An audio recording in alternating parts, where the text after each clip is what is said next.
But I'm running it off an external hard drive as well, so... Interesting.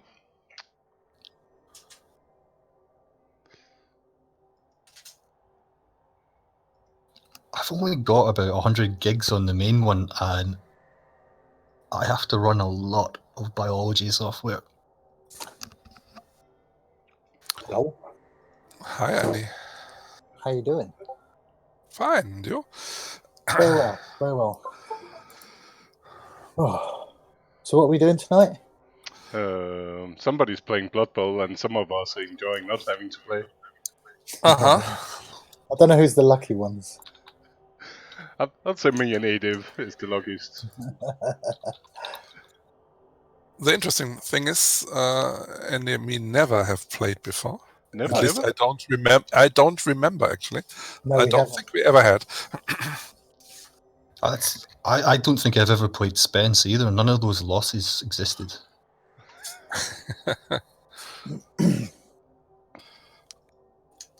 Right, let me see. So what are we on going live beforehand for conversations, or We are what's happening? technical Yeah. live now. We got Shoni in the chat. That's the only one yet. So yeah, Oh, I right. think if we started with a little bit of a chat, and then I will kick you two out again, and then we'll take it from there when we're up and running.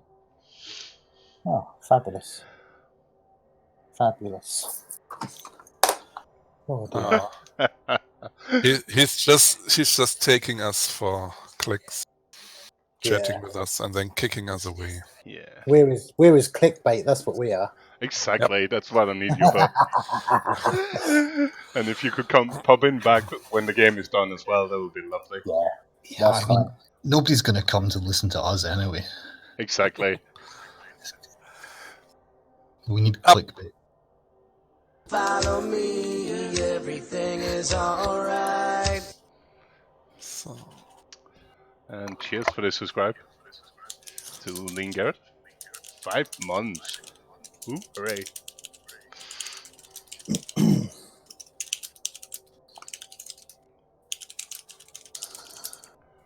Somebody's typing frankly. yeah, me. Just talking to my opponent. Oh, Talking to me? Yes, but I'm not ready. No, I'm not done yet. Oh, right. because some Danish guy stopped me from typing. Why okay, would he do this? Actually, I can ask you directly. I was asking you if you mind me watching the stream from the two guys. There should be enough delay, so there shouldn't be anything I don't mind either way. superstitious or something. yeah. But I really like their commentary, and I suppose it all depends on whether they are commentating about. Because I watched back my game before, and they were saying about he needs to be looking at covering this or doing that and doing the other. If they're doing that for commentary purposes, then obviously it's up to them. I don't care. It's up to you what you care. I can, knowing myself, I cannot promise not saying something like that again. I don't care either, because I won't do things that Kara is suggesting. Because he's rubbish. Yeah, no, he's not actually, but yeah. I think there's enough delay, so it's quite a lot of delays. Yeah, no, I'm fine with that. Absolutely fine with that. So I'd wanted to ask you, because you're the opponent. If you're not fine with it, I leave it, and then else I will stay there. Cool. That's perfect. If it's, again, we cannot stop anybody if people want to do it, and if the opponents are fine, then... Yeah, I don't mind at all if you want to do it as well. And no, I haven't seen Prague Open, but I do missing to play a tournament in that country, so it might be worth looking at another time.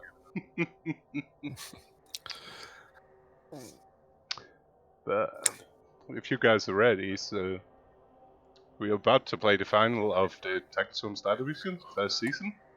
So on one side we got Hawca with Woodolf. Hello. And we got Arioso with some Berserkerless Norse. Which, Yes, indeed. which could be a place to start, because that comment is coming every time we've been streaming your games. Is somebody wondering about why no Berserkers? Actually, there is a story behind that. There's a small chat going on between me and Brendan Pippi, or Pipey, I don't know how to pronounce that.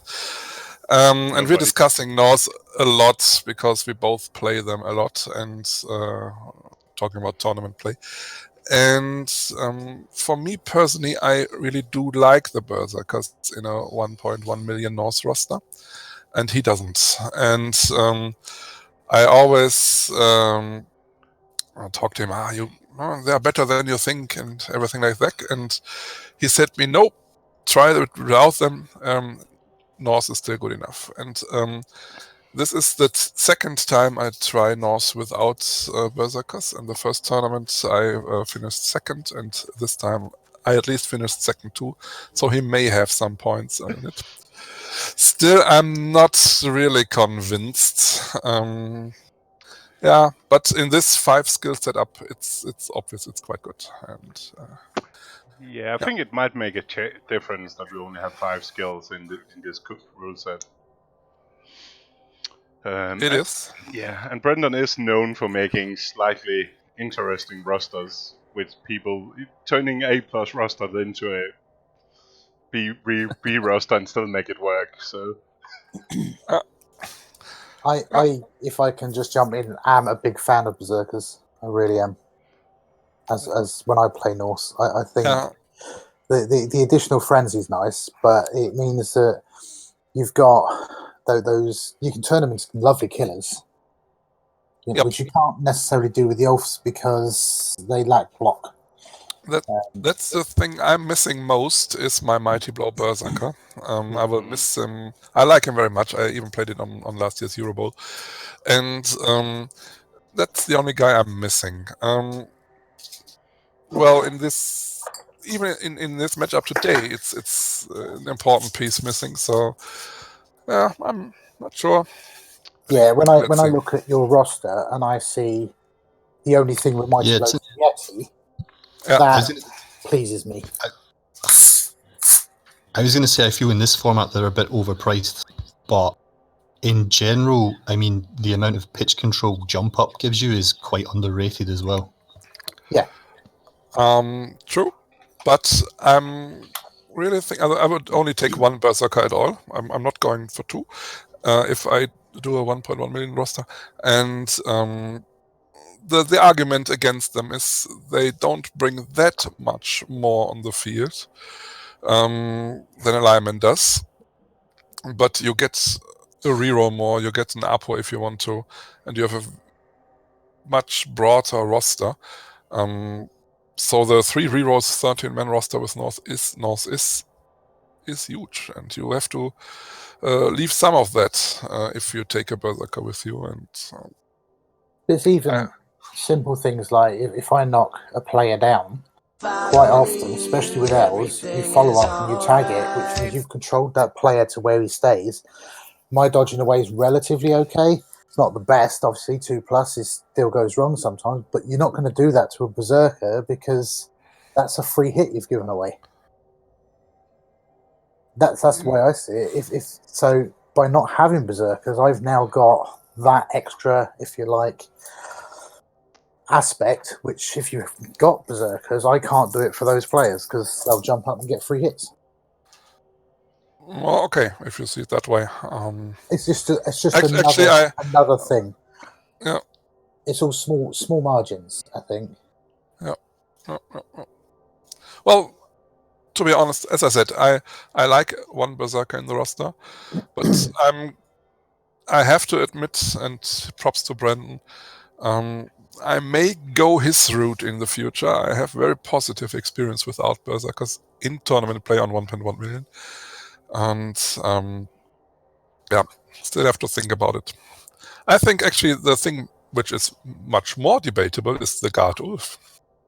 Nobody talks about that, but that's something I've done that. I like it. I like it too. It's very, very good. And Strength 4 Guard is is hard to move around. The only problem is against most of the good opponents, it won't last more than 10 turns in the game. But you could. That was another thing. You got 13 players and no Apple. Yeah. Well, that's easy.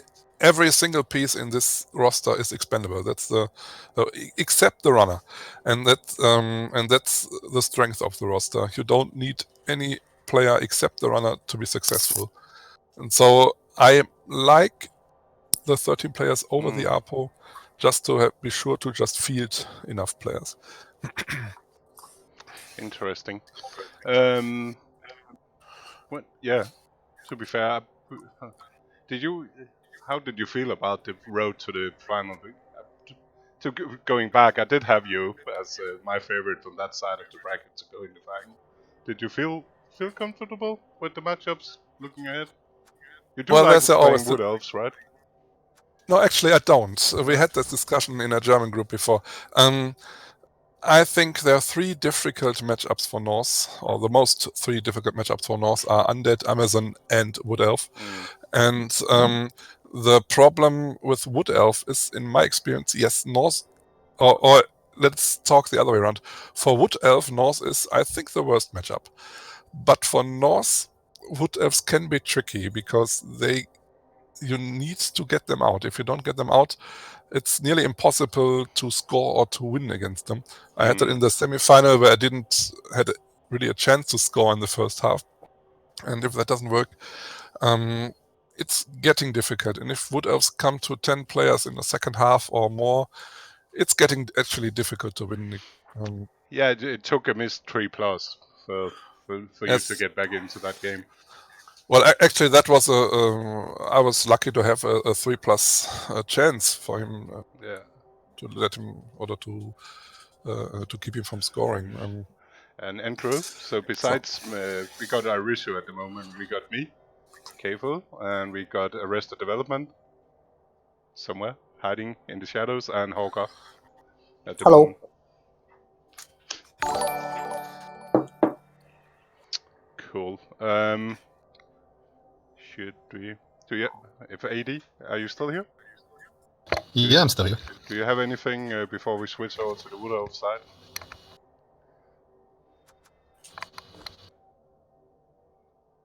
Apparently not. No, I'm still here. It's just I'm not getting all the audio through. That's all. Yeah, that's a problem.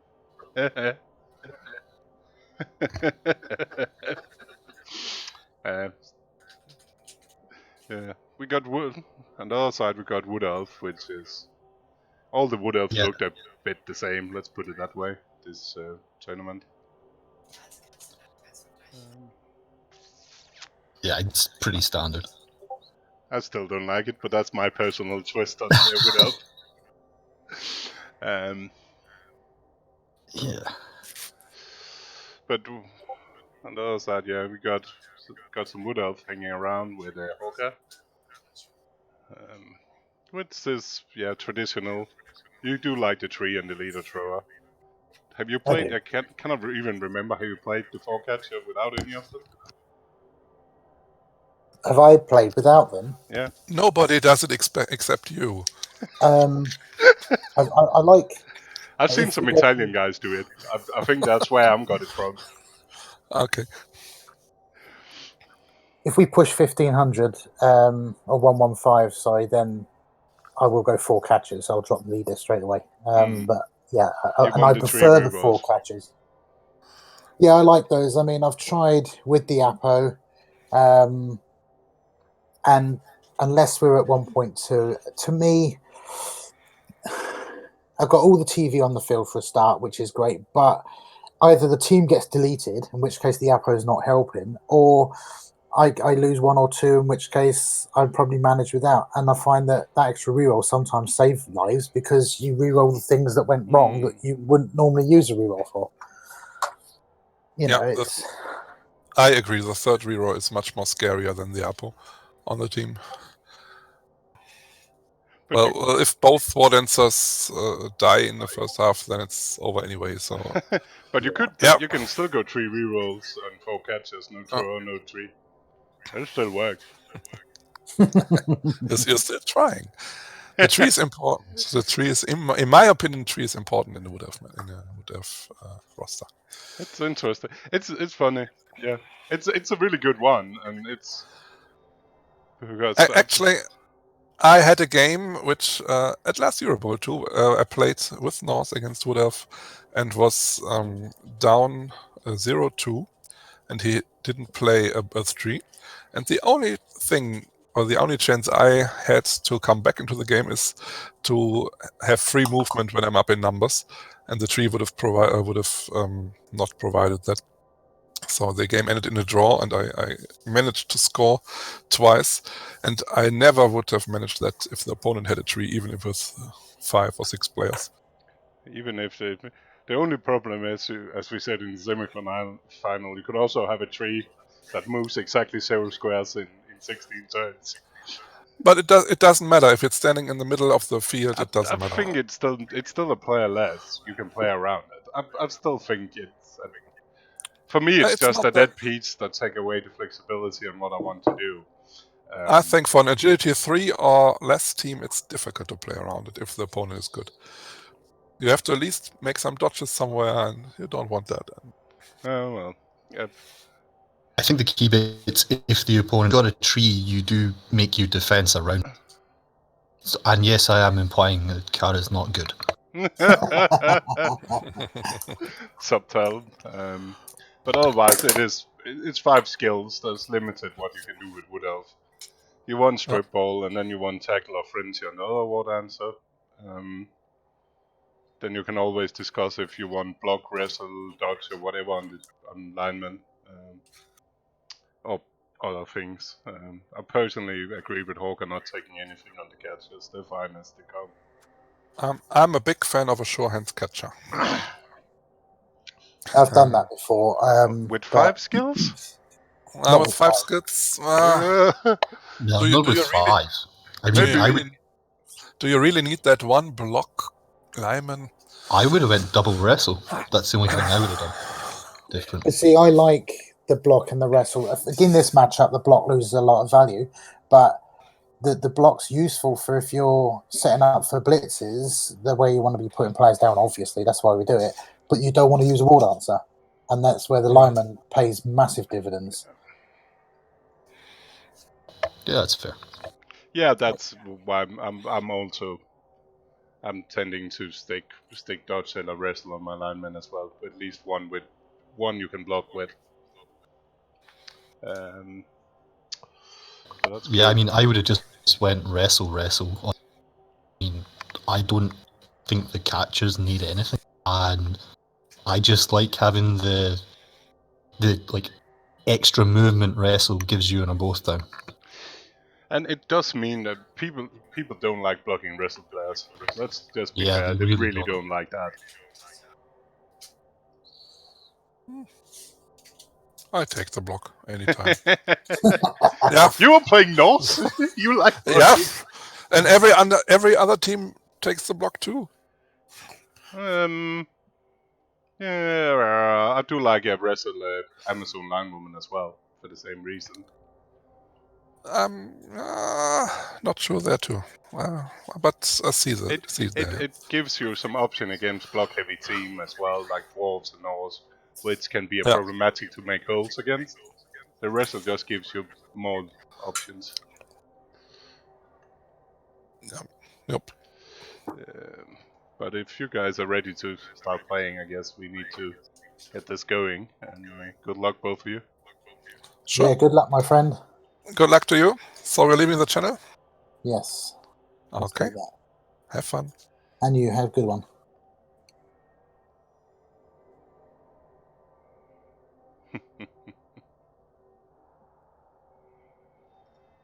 Cool. So we're all alone now. Magic. Hopefully the audio won't split out again. I think it was struggling with 4 people. Yeah. To be fair, I've tried the boosting. Yeah, I saw you boosted it, but it seems to work. At least for me, the quality, like until now, the audio has seemed at least not to be as bad as it tends to be at times. So hopefully it works out. At It least, could just yeah. internet. Yeah, exactly. Well worth. It's $10 for a month. It's not like it's ruining me to try. Yeah. And you can get animated server icons if you want to. I was looking at that Nitro Discord, and just some of the perks you get out of it is just, yeah, slightly weird. Let's put it that way.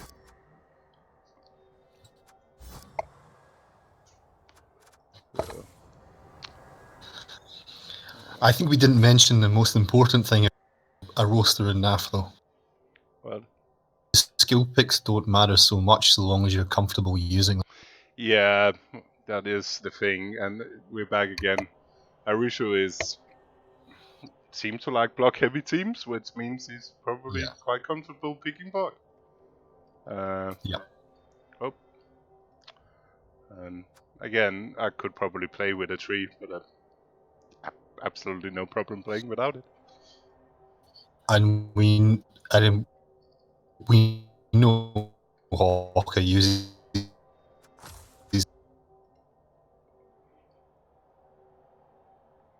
And as I didn't say, audio is working fine. It of course starting being idiotic, but that is what it is. And hopefully nothing happened in chat because I got a cat sitting in front of my one of my screens.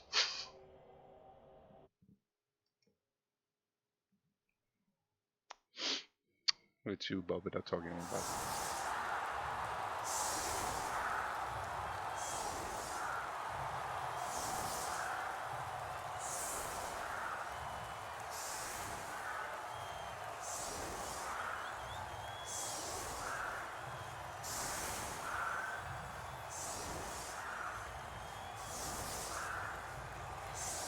I don't really want to limit. I don't want to limit what people wants to play. We got 8 divisions, so hopefully they get splitted, or maybe they just get each other. So no, I don't like the idea of limiting what people are playing. If they want to practice something, they should be allowed to practice something.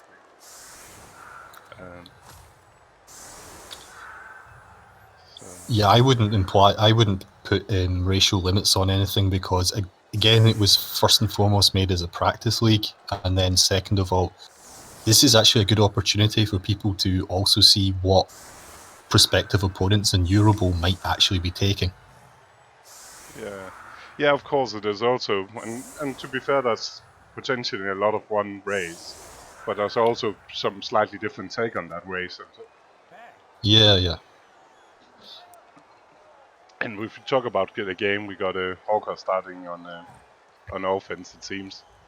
He will probably not be happy about that. No, I can't imagine he will be. Against a 13-player Norse team, so there's probably not going to happen much to the Norse overall. Yeah, an interesting twist from progression where you would almost never kick the Norse. Yep, but Resurrection... You always should. Yeah, I kept... Again... Oh, maybe it's not too bad. No, at least not. the 8-turn stall got a little bit easier.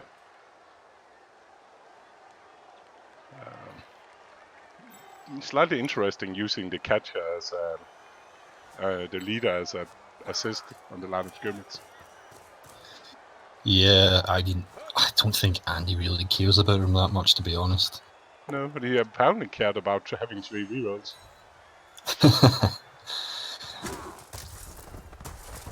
I also don't expect him to do very much for the first few turns either. No, I'll be as a standard. I'll be quite surprised if he do anything at all besides blocking line of scrimmage and making a wide front, so he cannot be buckled down anywhere. Yeah, and Arioso will just look to pick off the odd player and screen, basically. Yeah, and especially again, he got... Ooh, Was that a 1 dice? that was a 1 dice. Yeah, oh, he missed the lineman behind his tree, of course. That's why Yeah. he put the tackle on that side. Oh, shit. Okay. If I move the chat up a bit, I can see what's going on.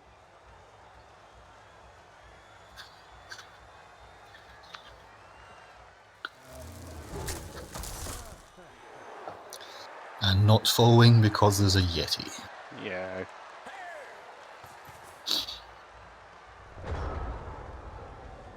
It's not Wood Elf. It's definitely not a tier 1 team. Oh, he chose the offense. Interesting. I cannot see why you want to do offense against 13 Norse players.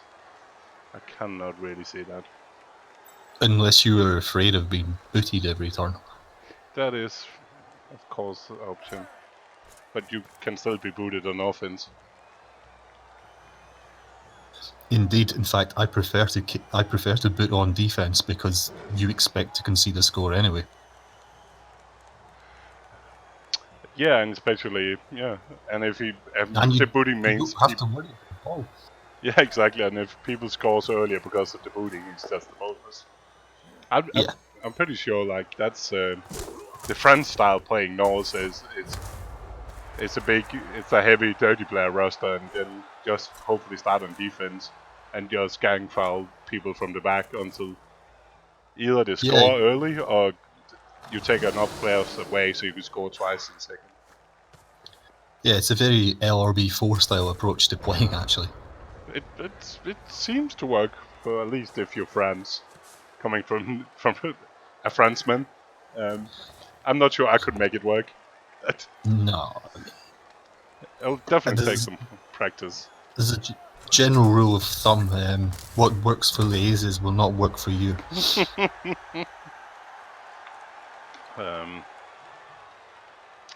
It's taking some armor breaks, but again, nothing more, so he doesn't really care.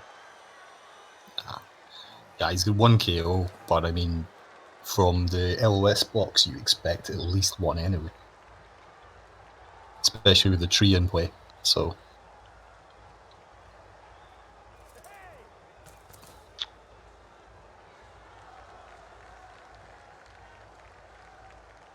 I think Troik might be joining us, so let us know if your sound goes mad and he will drop out again.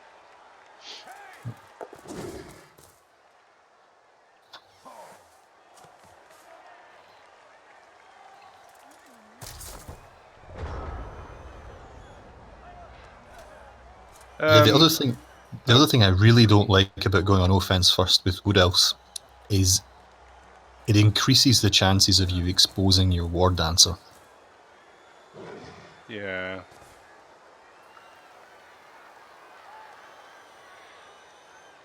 I will say that as Pro Elf, but Pro Elf works quite well without...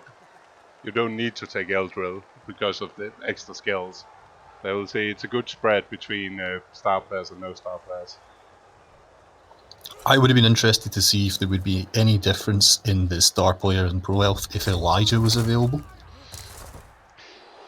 Yeah, it's definitely a shame with the Blood Bowl 2s missing some starts, like also some of the fun, like Creek and Underworld and other more fun stars that's missing that could have made people take some more. But that's a lot less appealing anyway with the 1-star rule for Eurobowl. Yeah, but it'll still be a fun roster. It'll just not be it'll not be good, but it will still be hilarious if you had Arco Decor and Creek. Yeah. Because Creek is so cheap. That's the big thing with Creek. I mean, Argue the Call turns him from potentially a 1-drive nuisance into a whole game terror. And you can tilt your opponent just by making the call. Yep. And if you can do it twice in a game, it's even more fun.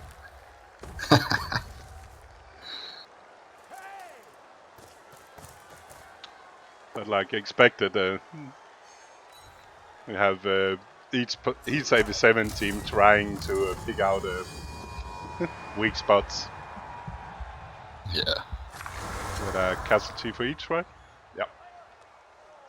And a KO Yeah. for the Wood Elf. But the KOs, the problem is a bit for the Wood Elf is if they keep trading 1 for 1, then Norse is You're behind, yeah. I mean, you start behind, so... Yeah, but it'll mean you'll have to defend down numbers. Yeah, that's what I mean. You start behind, Yeah, so yeah, exactly. 1 for 1 is no good. And I mean, to be honest, your Wood Elves, you do not win the game on casualties anyway. Nope. But it's hard to stop the Norse from getting hits here and there. Yeah. I mean, that's also the thing with the Berserkers. I know Arioso has none, but you generate a lot more blocks, and you also have, as Andy was saying, people cannot just mark a down Berserker. And then and then because of that, you get a lot more pitch control from jump up. I mean, a Lino down, even if you don't mark him, is only going to move a couple of squares. Yeah, but it's also quite tempting to just leave like a catcher on it. Yeah. Guess it's interesting. Quite often you'll see Wood Elf carrying the ball on the strip ball water answer. But I guess that's pretty standard. Yeah, but I guess it's the lack of block on the Wood Elf and all the block on the Norse made Andy go for the catcher instead. So you have an extra player that can blitz. Yeah, I think also he just probably didn't want to muff the catch. Yeah. I mean, it's a free. It gives you the ball for free, and you get it up the pitch really quick. Yeah, probably a combination. It could also make sense to have extra movement that can block around. Yeah, and also in this game, I mean, you're behind already on the blocks, so it's not just an extra blocker; it's an extra ST3 running around as well. Yeah, and it's hard for Norse to manufacture good sacking possibilities, as long as you don't fuck up. Yeah. Because even that one is a 5+. Okay, can you hear me now? Yes. Can indeed, Mike.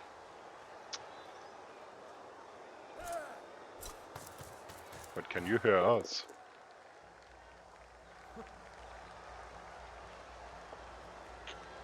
Oh, the block does what block does. Yeah.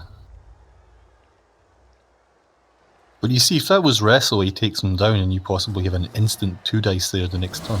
Yeah, and you want to block that, and you kind of want to see if you can chip that guard wolf. Yeah, I mean that's the thing. You give away nothing positionally by just standing him up next turn and taking 1 up and taking 2 dice on the guard. Whereas now you probably can't take it.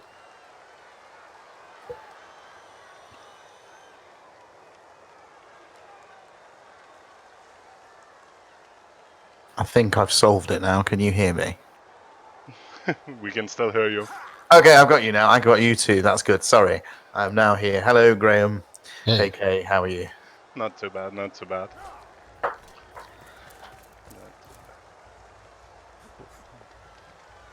Watching a bit of AB7 moving around. Yeah. I was going to ask you, Graham. Actually, I was listening to your talking about the catches. Did you say you put wrestle on 2 of them? No, I put wrestle on the linos. Wrestle on the linos. Yeah. I wouldn't put anything in the catchers. Yeah. No. With the normal 6 skill setup, I'd normally do 2 dodge, 2 wrestle.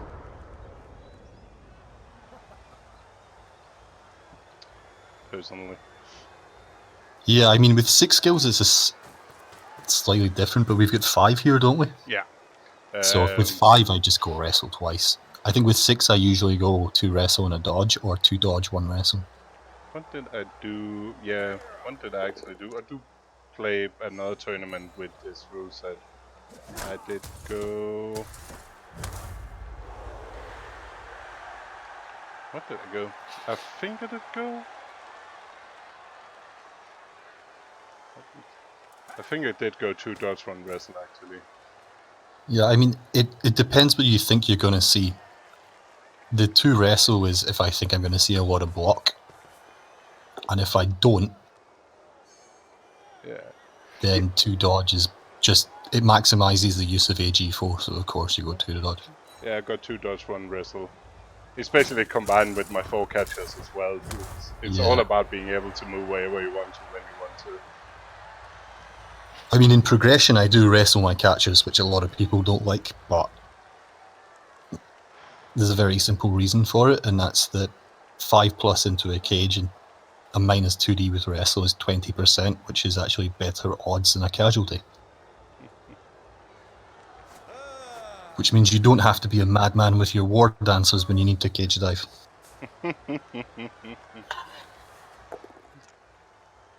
So who's winning this then? Who's your money on? I never got away with an answer. Before this playoff started, I thought this will be PC versus Arioso, with the dwarf winning. Mm-hmm. Yeah. We talked about it before going live, and I think we never got around to actually decision. To be honest, the way the kickoff decision went makes me extremely unsure. If Andy had kicked, I would have said I favour Woodies. But Andy now received though, didn't he? Right. So we're just grinding up on turn. What we're on turn for? Yeah, it's. Yeah, The Wood Elf grinding game. I still think the Wood Elf. There's still enough Wood Elf. If he could keep enough alive, so at least have a 1-turn chance in the end as well. If he cannot stop the Norse. Yeah. Is that a War Dancer Surf? Yeah, that seemed a bit awkward as well. Ah. Why is he standing there? I completely missed that.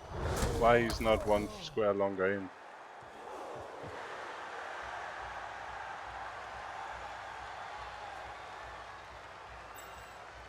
Interesting. Can somebody note that down? We need to ask Hawca about that. Yeah. But with 3 rerolls, you're not declining, taking a power on a War Dancer and hoping to break armor.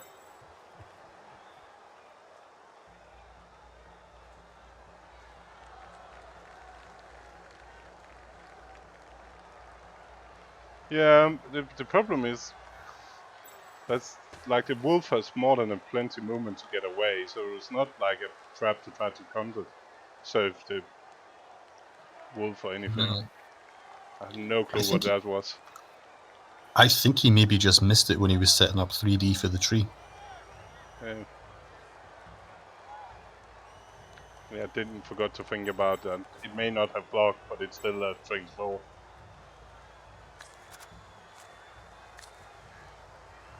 But yeah, it's hard seeing the Wood Elf not still in a position to score in turn 8.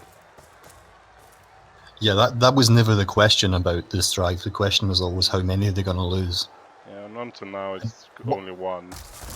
Yeah, 1 so far is fine. Yeah, we expect to take 1. Kind of almost expect to take 2, I would say, in your drive. Yeah, I would say up to around 3 is actually fine. After the LOS blocks in turn 8. I don't think it's up to discussion because it's your non-block.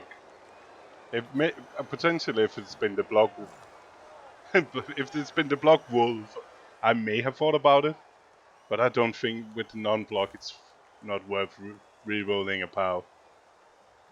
Nah, I can name some people that would. Yeah. I'd have thought about it. That probably answers your question, Graham. But if you roll into a 1 and 9, yeah, you've just conceded the entire drive. Yeah, then the runner gets hit, and all the Wood Elf is standing on the other side of you, ready to stall from the other side potentially. And you possibly chip your own guard. Yeah, you can chip your own guard, plus he gets a free hit at your runner, which you really, really need on your offense. Yeah. Yeah. Oh. Well, that's one less player to worry about. Those trees really don't like to move against Arioso. At least this one made it to turn 5. It's a 4-turn upgrade from the 2-turn ones. Take route you had last time around.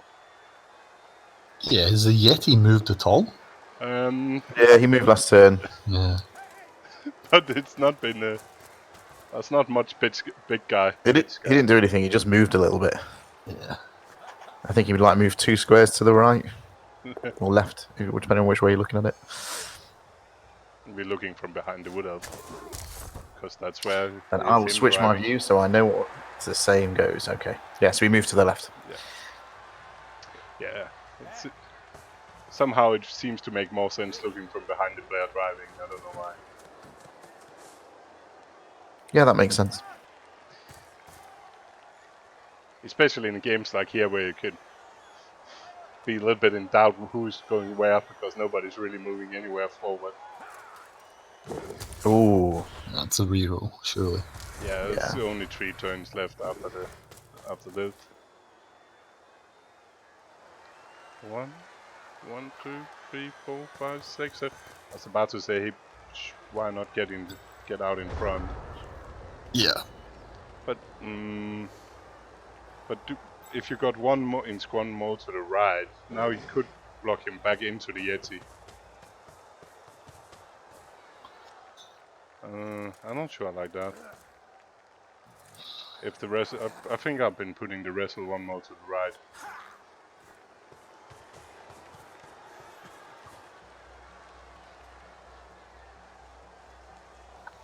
We may even see Yeti blitz. No. You probably want to move him this turn anyway, so. But you could also just blitz with tackle, and if it's a pushes, you can block. Yeah, push him into the Yeti, yeah. And block it, Yeah. then block into the scrum. Oh, what's that? No, that was the movement. Why do you? It was a blitz. No, it was a blitz. Yeah. Was it a blitz? Yeah, Yeah, it it was just a blitz. arrived quite late. It was 2+. I'd said 4+ in mine, that's all. Yeah, 4+ Yeah. wide element action. Mine was saying the same. No, it said 2+ on mine. Oh, interesting. The dice lot. I must have a better version, that's all. That's because. Oh, ouch. Yeah, I thought Yeti blitz anyway, simply because you want to move the Yeti to the right. He's going to do more work covering there.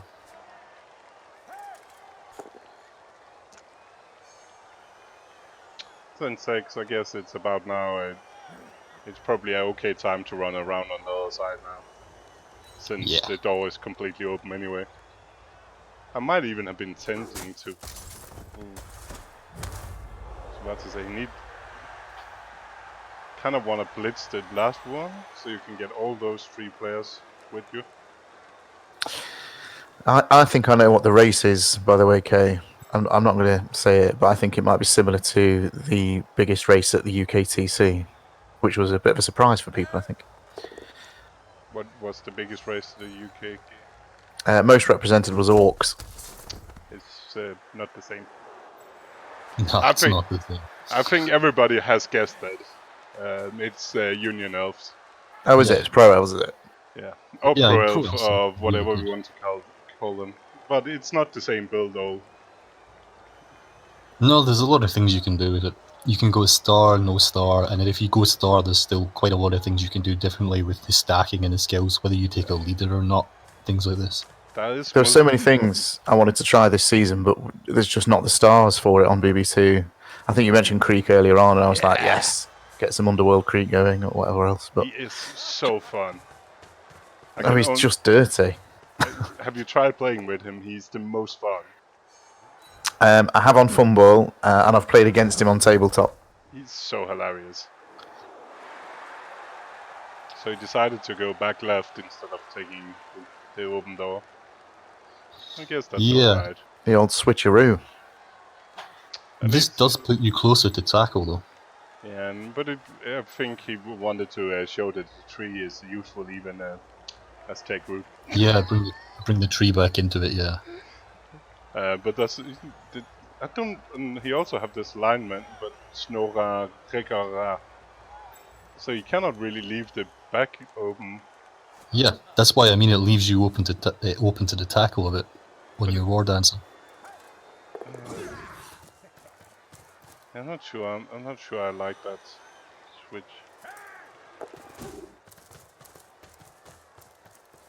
One, two, three, 4, 5, 6. 2 dice with 2 go-for-it. Yeah. I'm taking that. 1, 2, 3, 4, 5, 6. I'm taking that all day Scatter's 9. Yeah. And good ankle as well. 2 dice. Into 1, where the 2, Garda is. 3, 4, 5, 6. Yeah. 2 go for it for 2 dice. With block against the blockless. There's multiple Kemri. Yeah, Kemri are really good in the rule set as well. I think that'll be interesting too, because again, there's a lot of things you can do with them. Do you take the doubles? Do you decline the doubles for more singles? You decline the double to stack Mighty Blow tackle. Ah. I don't know. I mean, Yes, you can you okay. can stack Mighty Blow tackle and still take the doubles. Yeah, I don't So like he's that. down. I want more skills. But if you do that, you're losing guard. Where's it gonna go? Oh! No. But I don't know Oh, what that's what did unfortunate. the guard do? Well, I mean, so if you take the doubles, you're probably taking block on 2 Tomb Guardians. If you don't take the doubles, you just take guard, Yep. or maybe 1 guard, 1 Mighty Blow. I think you stack the tackle Mighty Blow and take a block on one of your throwers and then you spam guard. Yeah, I mean, that's one way to do it. I mean, you can also just do tackle Mighty, Blitzer, block guard, Tomb Guardians, and a leader thrower. What do you think was going on with Hawca there? Do you think he was inviting that blitz, or just I have no clue. a bit of a mistake?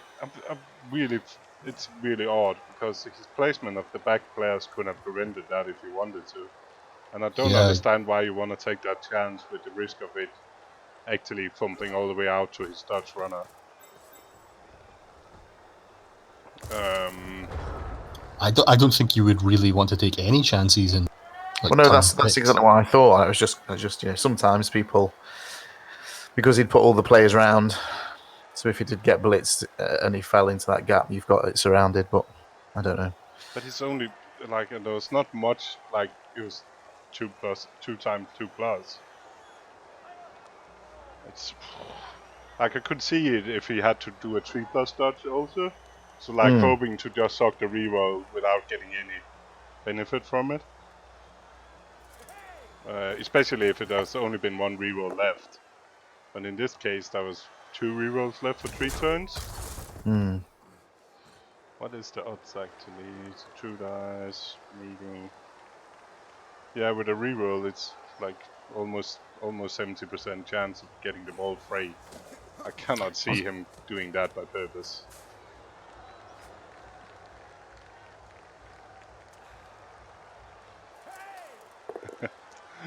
Just took tackle and more guard. Yeah, that's an option. Drop the stacking, drop the doubles, just get as many skills as possible. You can still get 1 double then. They do have like an uneven amount of money, right?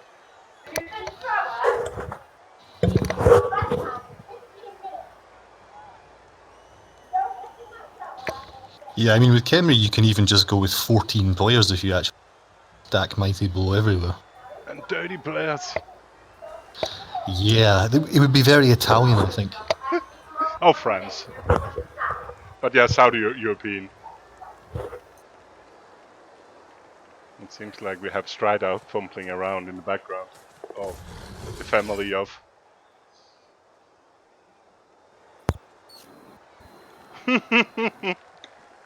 That's a way to do it as well. Use the double for more guard.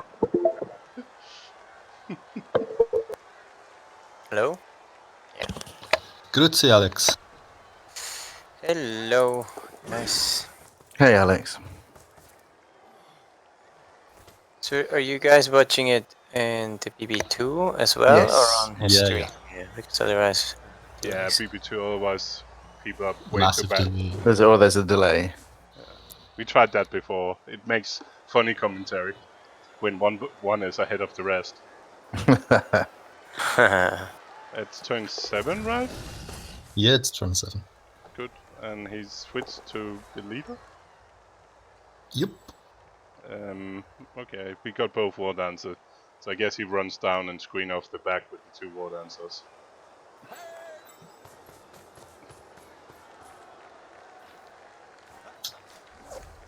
Ooh! Why did he take the 1, 2, 3, 4, 5, 6, 7? Why didn't he not? Snake Eyes is bad. But hadn't it make sense to run the tackle forward and at least tag that lineman laying down?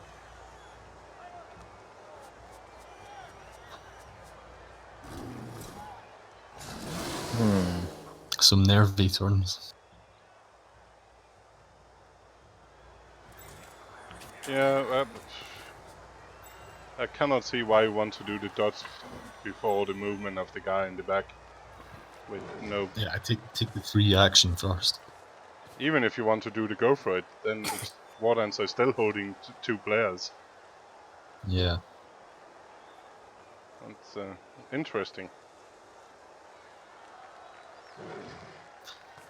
But it's still the screen still makes it hard for Arioso to do much else than just try to pop the ball free and hope. Well, now Alex is here, I will retire and leave you three. No, it's all right, Alex. It's not a problem. I've got stuff to deal with anyway. But thank you for having me, Kay. You're welcome. And enjoy the rest of the game. I'll watch it in the background. Ciao. Ciao. Cheers. Hi, Mark. Oh, leader KO. Alright. Here I am now. Alright. Oh, that was a Ooh. good scatter for Arioso though. Yeah, that's really spicy. So he got no. I doing the go for it with no rerolls. I think you are, aren't you?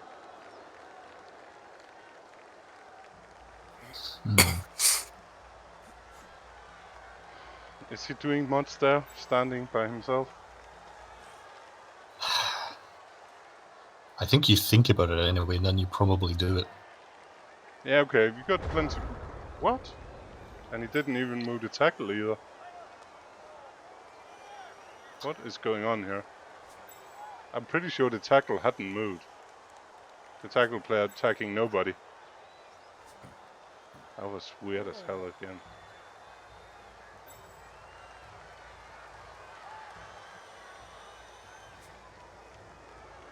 So that's then what? 1, 2, 3, 4, 5, 6, 7, 8. It's 1 just- go for it, 3 plus pick up. No, he just blocks the lineman away, and then one catcher can pick it up and pass it or hand off or do something to the other catcher. Yeah. Yeah. Why? 1, 2, 3. Yeah, okay, both. 2, 3, 4, 5, 6. 1, 2, 3, 4, 5, 6. You might as well 1, pass 2, into 3, the end zone, 4, right? 5, 6, 7, 8. 1, 2. 1 go for it for the pass into the end zone. It would have been. He didn't but start. Doesn't make a difference. Yeah, it does. And go for it. Ooh. 2+, 2+. First 2+. Second 2+. Yeah. Third 2+. Ugh. I'm not. If I were Arioso, I would be a little bit annoyed with Hawca Not getting making away. the go for it. No, I mean you have to do that go for it. It was way too easy. No? Yeah. Yeah. I mean, even if you fall, it's still the same odds basically to score as if you don't fall. Yeah. Right? Yeah, because It's it's one touch more with your dodger. So I mean, you have to go. I don't pick it up, but put 2 there. So at least you have to pick it up on a 3 as well. Yeah, exactly. The lineman, because of the 2 players down there being 2 catchers, that man just standing there did no difference. I'm also still pretty sure that his tackle player just stood in the middle instead of tagging one of those. I'm gonna check that. Yeah. I was going to say, I think you move the tackle first because you know no matter what you do with the blitz, you're probably not going to be able to stop Hawca getting the ball the next turn. Yeah. Did, No, but I'm not watching the replay. He did yeah, miss to move the tackler at all. Arioso has to just confirm his my suspicion that he completely missed his tackle. Ah, It's been some interesting turn of events. Understand fearing the go for it. The problem was not doing the go for it, especially when not moving the tackle, made absolutely no difference. Like failing it had been better than just standing there. It just gave it added 1-2 plus with it to a Dutch player. That's the only thing it did. Yeah, standing on next square at least. Then Hawca had to think about what the hell he was doing. yeah, it's a fine margin, but that's what the So the dreaded Norse one-turner coming up. You're laughing now. When I was playing, what was it? 2 years ago, I think, or even 3 on the Euroball. I played against Odds, and I was playing Woodies, and you know how it is with the Norse. You know, it's like, oh yeah, okay, I'm gonna bait him in because he still had to dodge like 5+, 4+, 3+ to make it, and a lot of pushes and everything. And if you let him like do one push, you get less beaten up usually against Norse. So I let him, and then he actually scored the one-turner on me. That was pretty rough, but yeah, I guess it can happen. So how do I get back to the actual now when I switch to like a replay? Just No clue. I guess here. just keep clicking forward until it catches up. You got I guess we're now at the kickoff. Yeah, he's Yeah. blocking at the moment. It plays a bit faster, so it's not so bad. Yeah, it's kind of designed to catch up, I think. Oh, okay.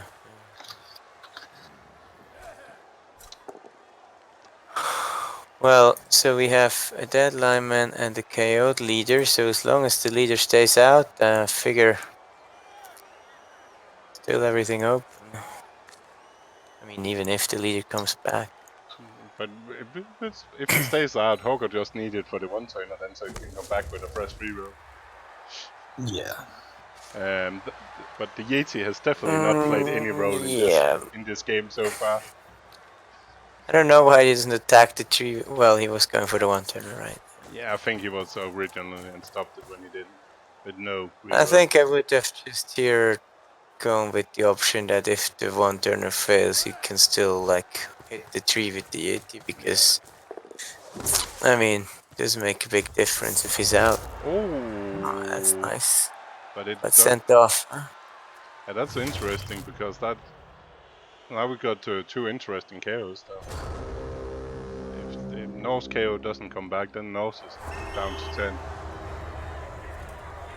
And the Elf are definitely down to... Oh, nope, down to 9. Yeah. That leader's back. Norse is Yeah. back. Yeah, by the way, it was Hawca deciding to start an offense. Well, I kind of see that versus Norse, maybe. Probably one of the only 13 teams. Norse? Like, even with the damage he has actually managed to give it, Norse is still 11. Yeah, it's 15 Norse, and the only mighty bow is on the Yeti.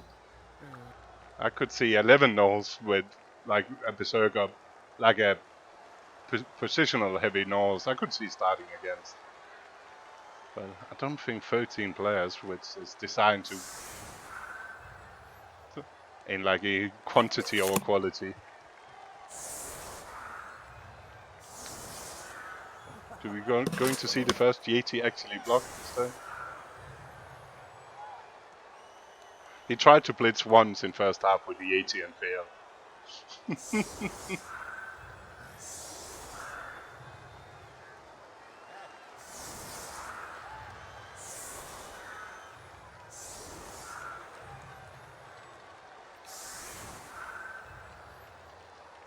I think he probably does take the tree with the Yeti simply because he respects it.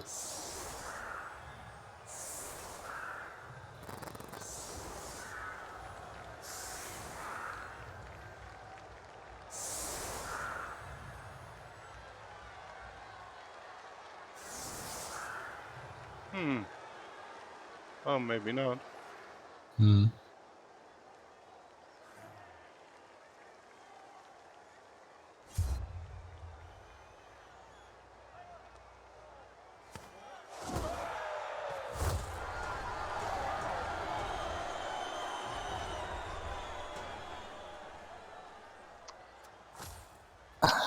Oh, at least Hawca likes that.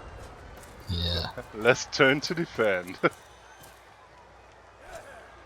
Yeah, Blitz but could have been absolutely brutal there. you got a claw Mighty Blow player, and it's deciding to hit a AV7 player. Sorry, I was away quickly. So my thinking on the start and not start with the overtime game is reroll management, right? Because if it's your start and you then can use your whole rerolls in your offense to score in turn 8, right? And in your offense, you have a lot of situations where you can just not afford to not reroll, right? Because you need to make sure the other guy can't break you, right? But then in your defense, you can always not reroll, right? The worst thing that can happen is he scores in turn 8, gets a lot of blocks, I guess. But that kind of makes it for me better if you then defend in second half, because you will keep the rerolls for the overtime, and then you can decide how you want to defend, right? You want to go all in, aggressive? Is it really worth it to go for the ball or not, right? But I still, the problem is, don't want to get to overtime. Yeah, I mean, I always think actually the Why? opposite. If you, yeah, I but think I the mean, opposite if with overtime, I would kick first and spend all my rerolls on the touchdown or turnover. Yeah, that's also interesting. So he pushed the tree away from the Yeti. And then stunned it, of course. But Mighty Blow had, if he'd been blocking that, the Yeti had been KOing the tree. But now he does not have to guard the next in the cage, huh? Yeah. Well, I don't I guess. think Andy's coming after the ball this early anyway. Yeah, could that's be what I wrong. was gonna say. I don't think so either. But yeah. Like if he has lost 2 players already, he might be forced to try the strip ball to actually not just getting fouled and diced. Yeah, but now here you would have to basically try to push him to the outside, and you can't really leap there, so it's not. Yeah, and it's not gonna happen this turn. You need. Yeah. Oh, wait a second. Did you forget the player again? It could. Ooh, you could. Well. If you want to be aggressive, you could leap in for the square to the left of the dodge, push him behind into the middle where your catcher can actually run around, reach it, and try to punt it down. I know he has a reserve standing, a safety of some kind standing in the backfield. Yeah, I don't think so. I mean, you might consider it because there's a turn already burned from the riot, but nah. No, it's mainly just because of numbers. He is getting down to a number if either you just concede you cannot do anything or you try it and hope to somehow get away with it. Yeah, I mean, that's not the point, right? I mean, now you need to kind of preserve your players and hope that you get a shot somewhere at this point where you can't answer. I mean, at this point, it's what, 2 KOs, 2 out, and you're not really that worried right now because you can do a 1 turn with just 4 wood elves. Yeah, you will probably. No, you can't. Well, it depends who they are. You mean a 2 turn when you win the overtime? No, I mean, you'd be alright.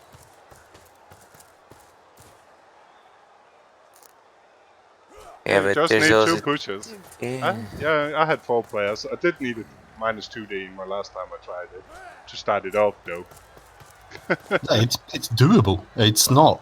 I'm not saying it's what you want, but it's actually doable. It depends of the setup as well. Yeah.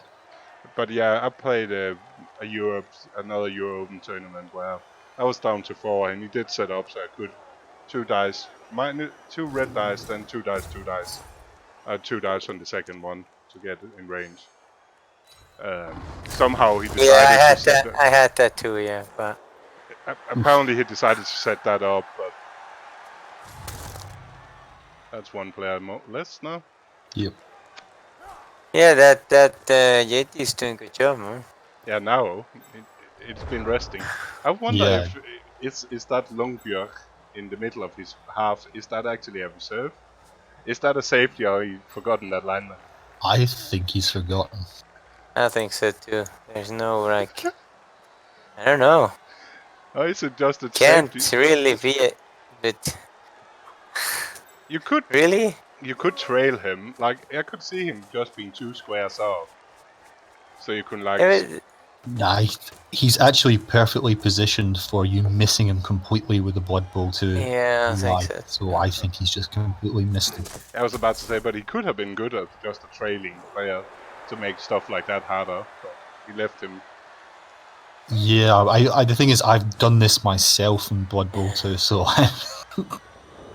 So I was just gonna see the only thing you need to do first is stand up. 5, 6, 7. So in... What, in two in 2 Wood Elf games against Arioso's Norse, the trees got to move a combined like 6 times in 2 games. In the last game, the tree rooted in turn 9 and turn 1. Yeah, but I think the tree now makes Andy's decision really easy. He's just going to run away. Yeah, and it comes down to... How much damage can the Yeti do? Yeah, it's going to be a Venga boss and then the Yeti and the last lineman hunting. Yeah. And there's a lovely squishy leader there that can take Hawca's reroll away. Yep.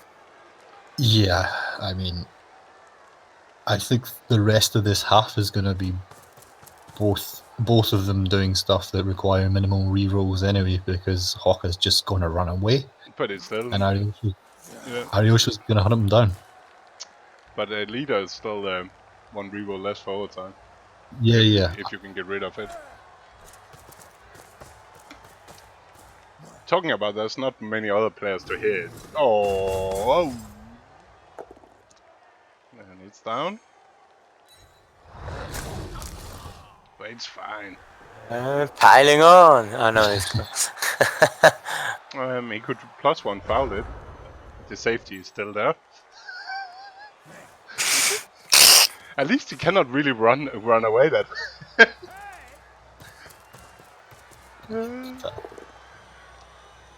Yeah, I think it's the right move to attack just the tackler because it's mostly gonna then hunt the ward answers with the tackle. So as long as he keep doing that, then the Yeti is forced. He's forced to use the Yeti instead. If the tree stands up, you might even try the 1 dice here. I think. Not sure. Guess not. Clearly not.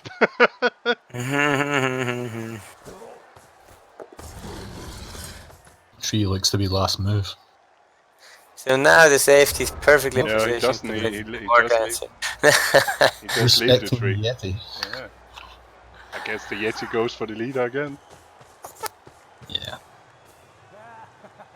So does he not? He does not have any berserkers, or that? No, he's no berserkers.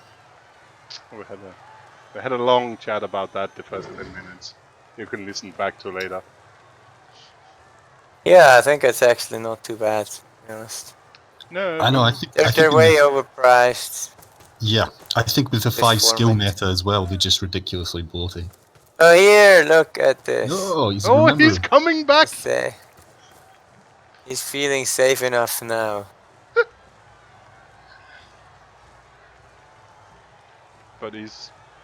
What is he? Is he still closing the cage or not? Because... No, apparently not fast, at least. No. 3 dice never fails, Alex. So is this tree now rooted on the ground? Is this? Yeah. So I always have this discussion because I firmly believe a tree cannot be rooted if it's laying down. But that is not what the rules say. Well, it's not clear. I know it's not super clear, but that's what the rules say, and Galak confirmed it like 8 times because everybody asks about it. Yeah, I think. It's still wrong. To be fair, I think the key is just to ask your tournament organizer every single time and gives the answer you want. But to be fair, that's a lot of stuff. So I don't really see that because now we open up all kinds of shenanigans with 3+ dodges here. I mean, it's even a 1 dice now. Yeah, right? I would 1, probably 2, take 3, the 4, 1 dice 5, at the moment. 6, 7, 8, 9. The Berserker I mean, it's now only 4 turns, so. And now we decide to close it a bit down again. But now there's Well, a but weird still, gap. But now there's a weird gap. That's a 3+ dodge for the assist. Then Yeah, you you could roll 3 plus 3 plus 2 plus and have 2 dice if you really wanted to. Yeah, you could. Yeah, I would do that now. I think because look, I mean, it's 4 more turns. You can get suddenly a lot of pressure because suddenly the whole team is split up, and even if you just move everybody up, that would also be okay. I guess that's what he's going for now. Yeah, I think He's splitting his team. Yeah. Still needs to stand up with the tree first action. It seems like he seems really scared of that Yeti. What? No. Well, that's the only reason to leave the tree in the ground. Why else? Yeah, but there's not like can't be like on purpose, right? Oh, you should know how many like champions ladder cup thing games. See? Yeah, but it's if still... you stand up now, you might as well stand up as the first action. Yeah. Nothing to lose. But I've played quite a lot of games on Blood Bowl 2 where, frankly, keep saying you cannot do that. Oh god, yeah. Or clicking at the square. You use need to stand there. The classic leader dodge. There we go. Yeah. Do you I always reroll dodge failed with the leader because he always goes KO. No, but obviously in this case you can't. I mean, it's the last action of the turn. You cannot. Do you even have to dodge the leader out? Yeah, I think so because you want to make pressure now. You have reasonable pressure now. I think. Yeah. You want pressure, and also, I mean, at this point, if I was Arioso, I might even just foul the leaders, to be honest. Yeah, I was just thinking if he fouled the leader, he would be splitting his team even more up. Because the point is now, even if he has a proper cage now, you can -2 strip most likely to recover somehow, right? Because you can now go and the safety from is the gone. side and not properly cover, so probably now we'll see some action. And the deep safety is gone.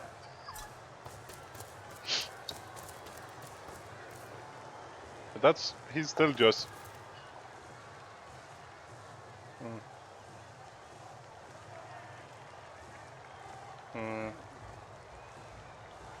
Can he do? How many players does he have? Yeah.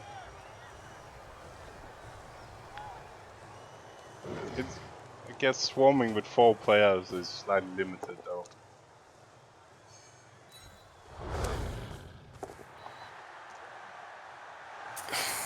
Yeah, I'm not sure how much different that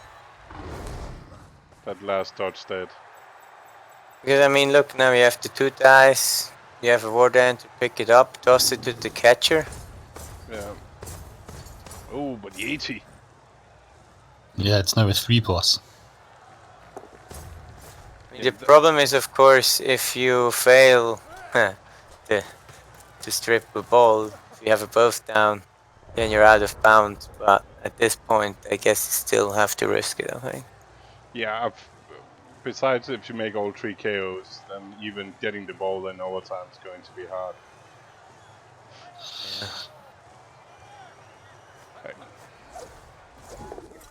Yeah. You could also just snake eye again. Yeah. But what was he going for? He was just gonna run away, I think. Now he's gonna have both war dancers dead. Such a cheery Unluckily. That's a cherry. Yeah, it's tot.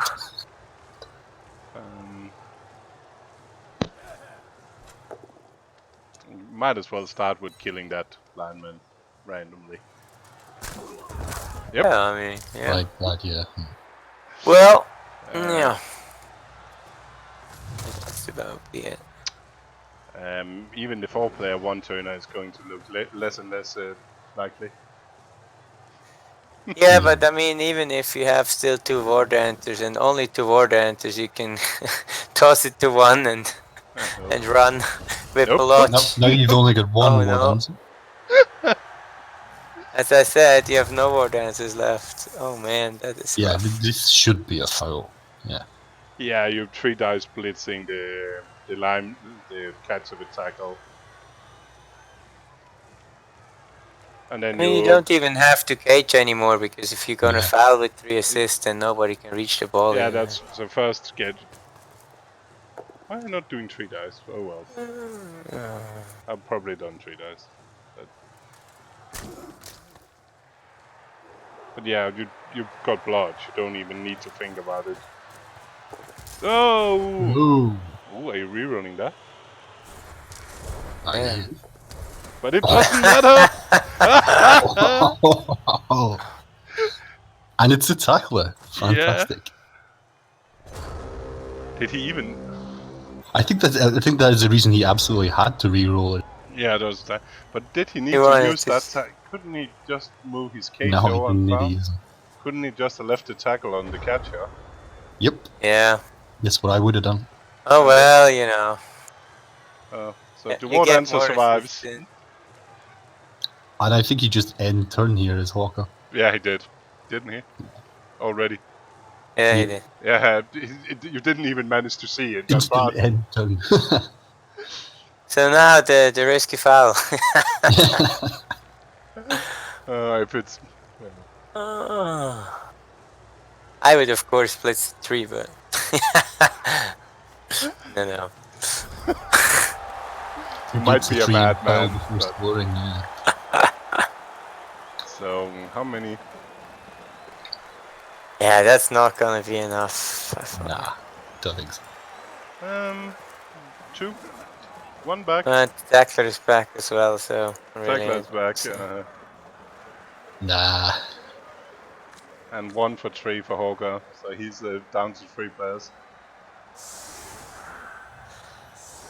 Really needed more than that. Yeah, it was probably not the best option in the world.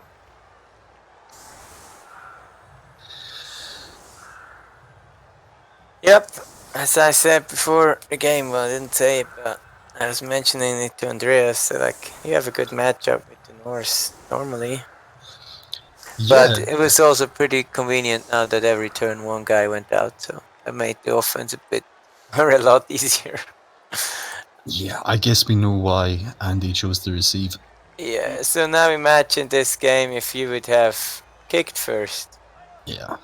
Not sure what would have happened with the same casualties. He probably just steamrolled over him. And But if that's going to be the same, it's hard to say. The game's been different. no, but I mean now, even if you have one, if it weren't for that double 1, you would have had even a shot at the ball now. So Yeah. and you could still decide whether you want to use the reroll or not. Just run away. But of course, that double 1 and then getting the other war dan to kill is a bit unfortunate. Could get a riot back? Nope.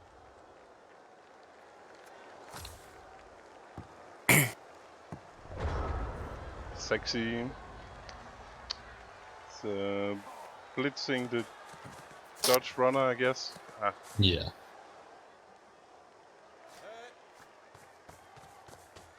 Are you playing next season, AD? Here? I haven't put in a team, so probably not. Wait, I thought you either have a space or not. You can't, choose and stuff. Yeah, but I'm super busy, and I'm actually going to be spending quite a lot of time in hospital, I think. Oh, really? Yeah. And we had another take route again for he can do something against those trees that really don't like to play those Norse. Oh, that's a Norse kickoff win. Oh.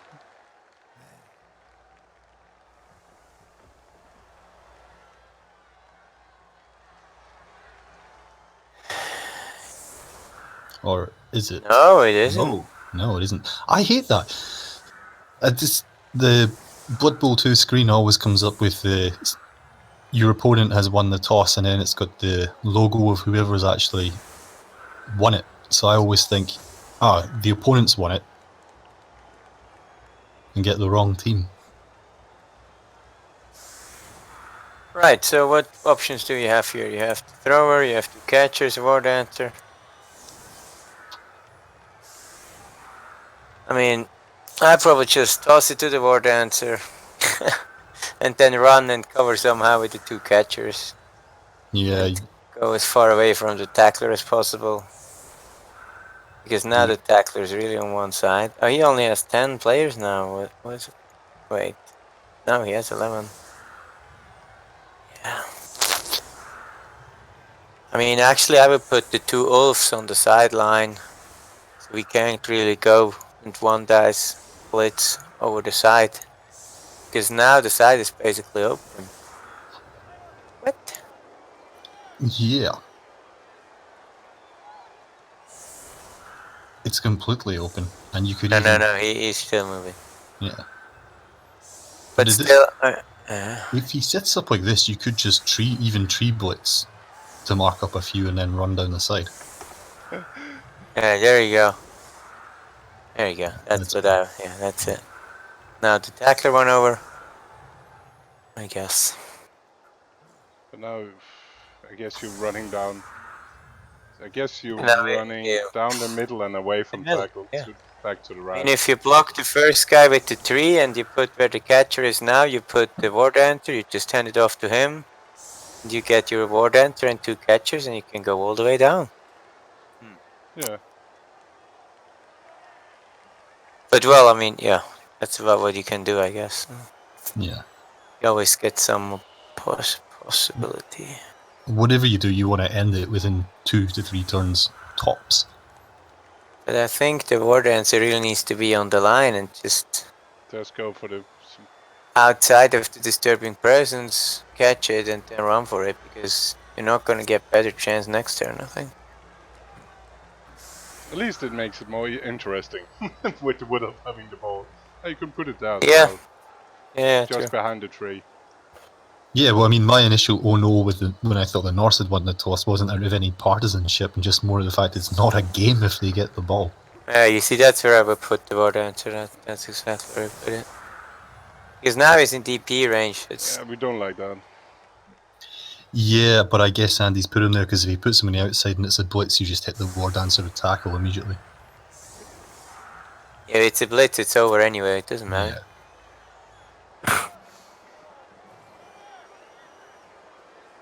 But the only question, do you run... If you got downfield, just running downfield, do you run away from guard or away from tackle? You could run away from into the tackle, but with the 2 accessory, cannot get 2 dice with tackle. Yeah, I think that's probably the better. Because that's about right. Yeah. That would have been interesting before.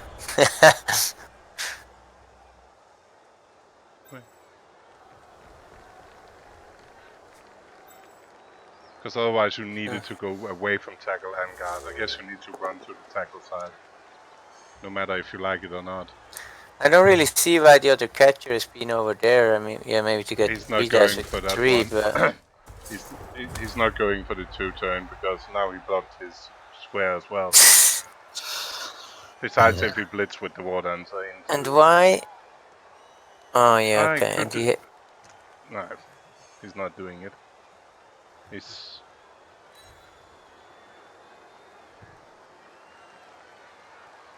Okay, I assume he's got a plan, but it's completely different from ours. Yeah, he's trying to bash back.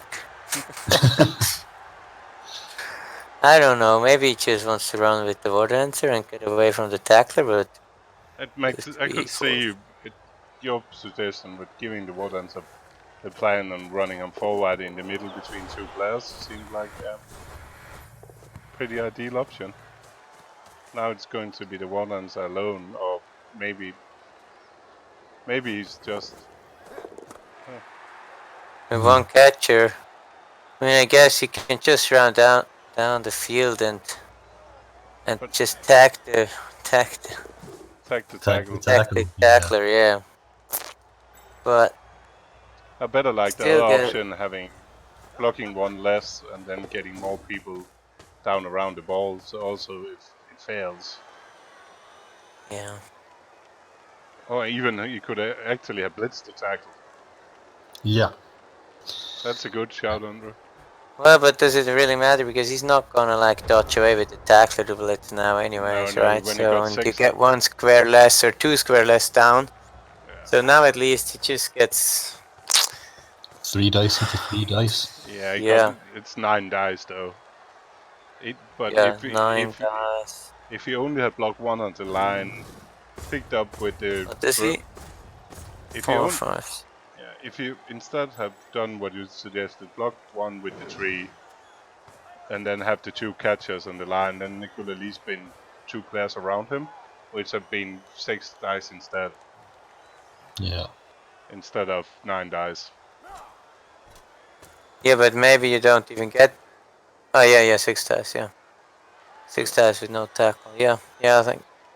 Or 4 dice with tackle, I guess, right? Yeah, 4 dice with tackle. No, Well, could no, have, 2 dice with tackle. Yeah. Well, You could have put him in a screen just with the 2 guys around him. Then had been 2 1 dices for tackle. But he's not taking that. Then 6 dice with 2 dice is better. Oh, he survives. Can he survive the next? Oh, survived 6 dice. Oh, but the 9 dice 8 got him. Yeah. We're back again. Oh yeah. what was that with the 6 dice that we could have? yeah. And if you block move have it. Andy, you might as well just concede now. Yeah. Never concede, never surrender. That's not But what yeah, you do. I do think our plan about getting the ball with the leader and getting the catcher and the 2 down the field with the war dancer was a better option. Even if he'd done that, he could have marked tackle and blitz tackle and still had 1 player around the ball. It still made he still prevented the. You could still have prevented the 9 dice. Yeah, and then he's suddenly only a 3+ leap, 2+ dodge away from the touchdown and the win. So. And I now do believe Norse one of the few races with an actually winning percentage against Woodies. So. I will be even more proud of my 3-1-0 record against Norse with Wood Elf. Who did you play, you submarining kit? I don't know. I better like somebody played 4 Necro teams at the Euro Bowl, and somebody asked me if I played anybody good. The 2 of them was Yakero and Bebe.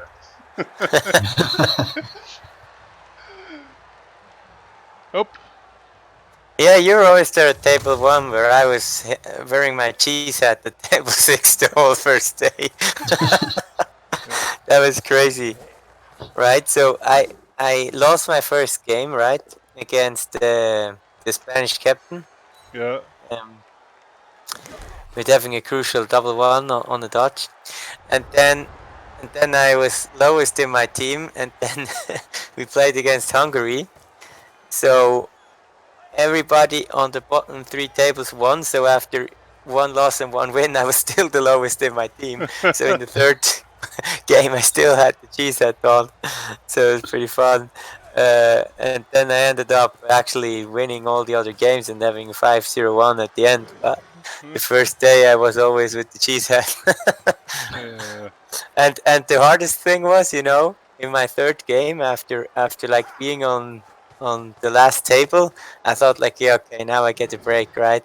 And then who am I facing? Meliscus with Necros, just.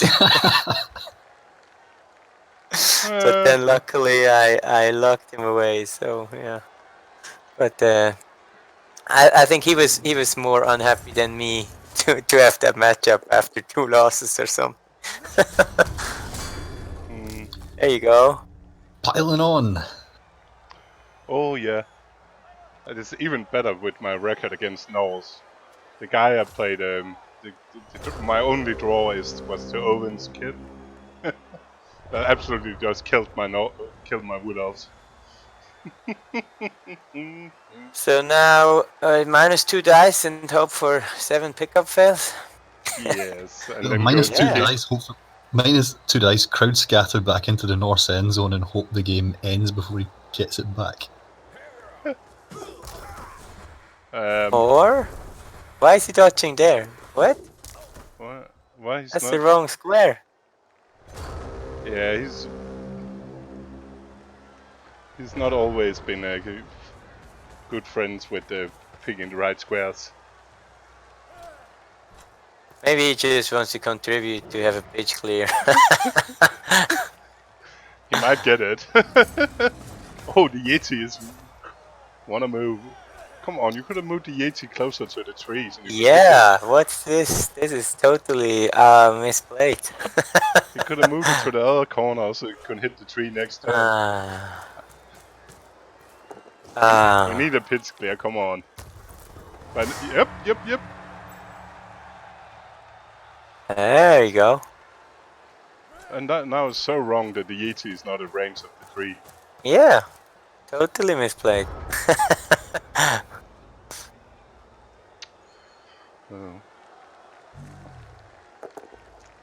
Oh. Well. Yeah, but congratulations to Andreas. It's Yeah, well done. Congratulations. playing the meta, knowing that everybody plays Wood Elves and picking Norse was a very good choice, I guess. Yeah, because he doesn't play Norse all the time or anything. Oh. Hawca put the tree in range. Oh, that is scary. Come on. But now we just want to see a pitch clear. Yeah. Well, to be honest, you might as well just take the Ulf and then foul to make sure he goes down. This is the sort of game Alex would win on fumble by someone triple skilling the tree for 3 turns. Yeah, right. Oh, I had that game. That was fun. There you go. Take that both down. Oh, boo. What is this? Come on, Arioso, foul before scoring. If he stays down. Oh, even better. Yeah, get in. Hey! Oh, Calcium is raining for the seeing the tree. Get sent off. The last wood elf standing. Or kind of standing. It had to get up and foul. Yeah, well, I don't think we can question Andy's decision to receive now anyway. No.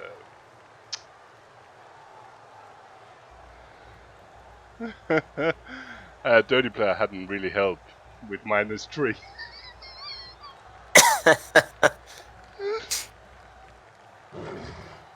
Yeah, that's it. Yeah, congratulations, Arioso. Commiserations to Hawca. Well, congratulations to both. After all, I mean, it's a big task to get to the final. I mean, it's hard enough getting out of the group stage for some players. Some well, lucky, yeah. terrible lucky ogres cannot die ogres. Hello just there. hard if you have ogres in your group. I mean, that's just, stuff. Equal blocking. Hello, Andy. Hey, Andy. How are we doing? We were happy to see the tree also leave the pitch. At least that Well. makes it a nice clean one. I stamped on a Yeti. What can I say? Hi ho. Good game, man. Yes, that was a fun game. I enjoyed it. Yeah. It was, you both managed to make it interesting to watch. Let's put it that way. Leaving war dancers in surf range, leaving 2+2+ for the ball on the ball, and Yeah. other interesting plays. I was saying to Andreas in the chat that I was playing really bad and knowing it, and somehow my head wasn't talking to my hands. Yeah. No excuses. I was lucky to score because jump. In the most important turn in half one, I forgot my tackler. Yeah, that's what we thought. It's like, what? What? Yeah. So, but I listened to him. I really feared to go for it next to the ball because when standing there, he at least has to run around or dodge to come to the ball. But it's so just that's why I didn't look the GFI there. But just a 2+ extra. But I mean, he still didn't really make much difference standing or falling over there. Well, what was surprising is that you took the offense in first half.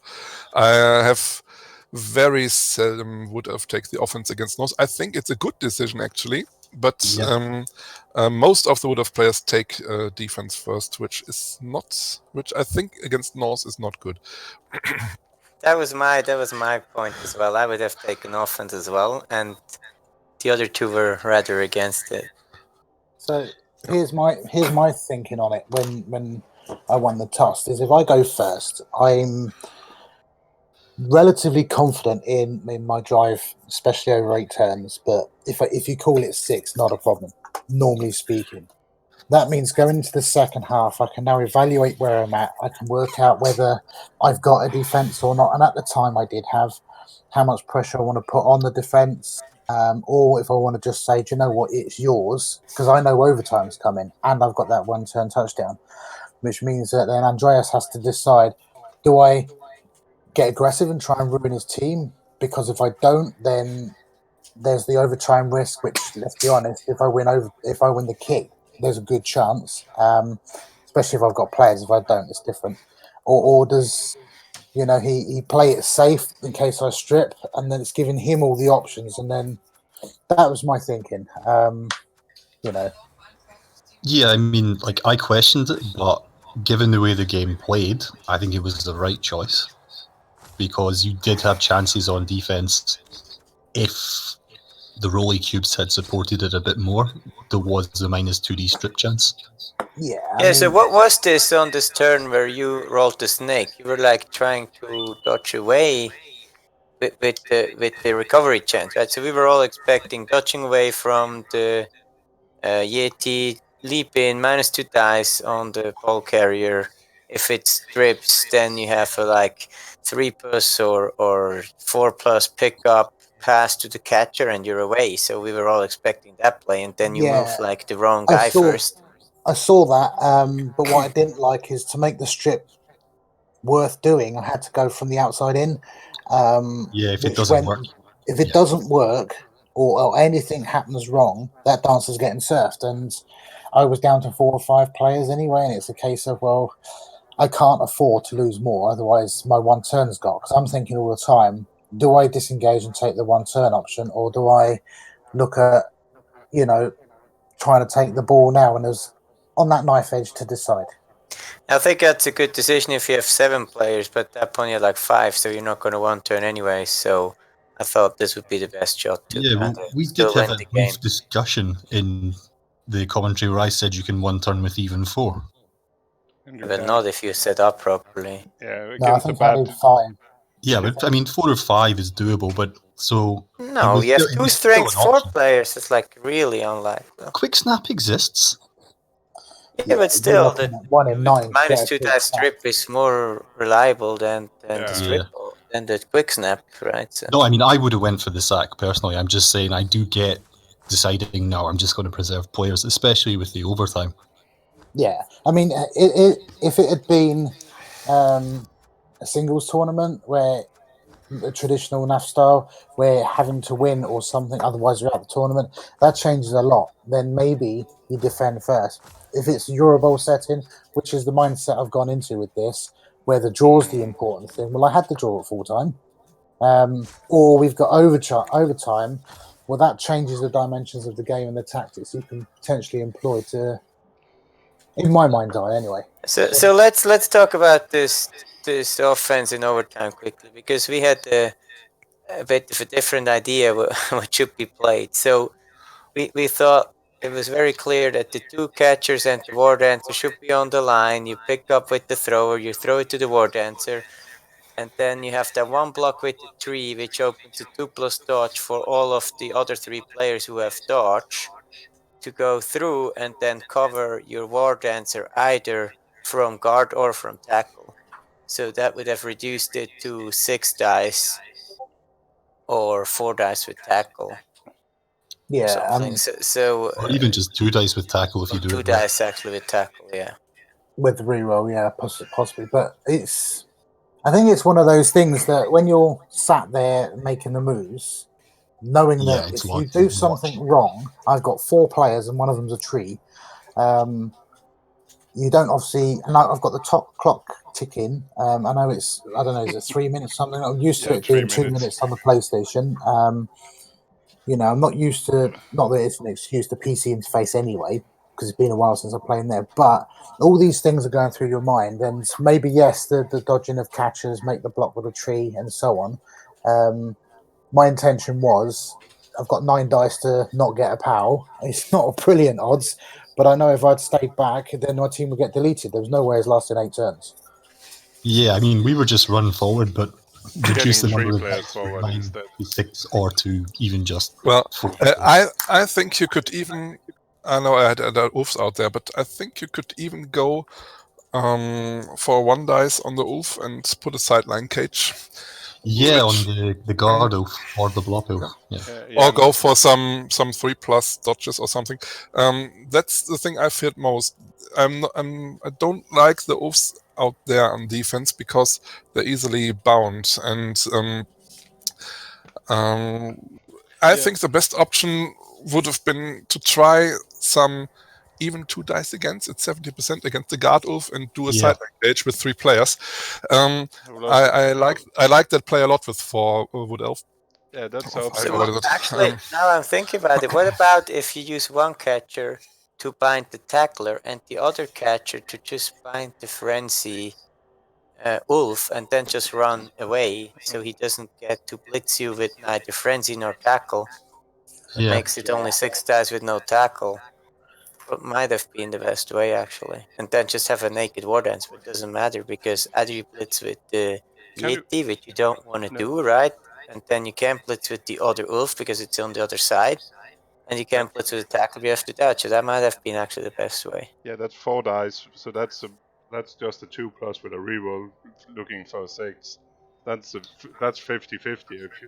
That's just a 50-50. But if you tackle everything, I think I may get 3 dice with all the other players. Yeah, you might Not be. sure. Yeah. The other thing, obviously, which you only know when you're sat in that seat across the table, wherever, is I'm watching my team disappear, and from a neutral perspective, maybe it's easy to see things. But when you're there looking at your team disappear and thinking, what am I going to do now? Because my options are limited. There was no good options really.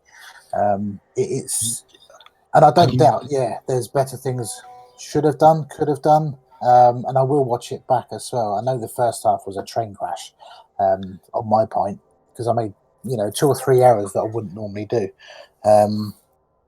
It's difficult. Yeah, it's easy to sit in the crow's nest and say, I would do this, I would do this. When you're playing the game, you just look at the pitch and go, oh my God, I've got 15% equity. Yeah, if that. So Andreas, what was your nervous level like after 6 dice not getting a POW? It was quite high. It was quite high. But I already had that before, again at Euro Bowl, again against Wood Elves. It was a catcher back then, which had block and dodge, and I didn't get him down with 9 dice.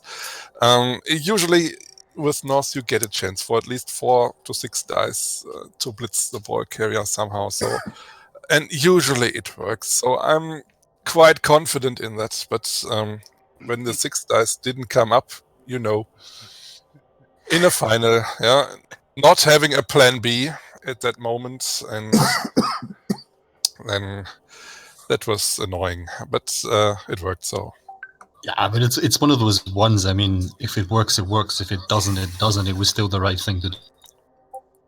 Yeah. I when I saw those first 6 come out, I'd already picked Leap and I was off. But yeah, another day you survive, another day goes down first turn. Yep. You know. The second half was well, the most important thing was the Ulf actually catching the ball. That was oh yeah, as well. Yeah. That was. I think dead on the block was quite nice too. Yeah, it's good combination. Yeah.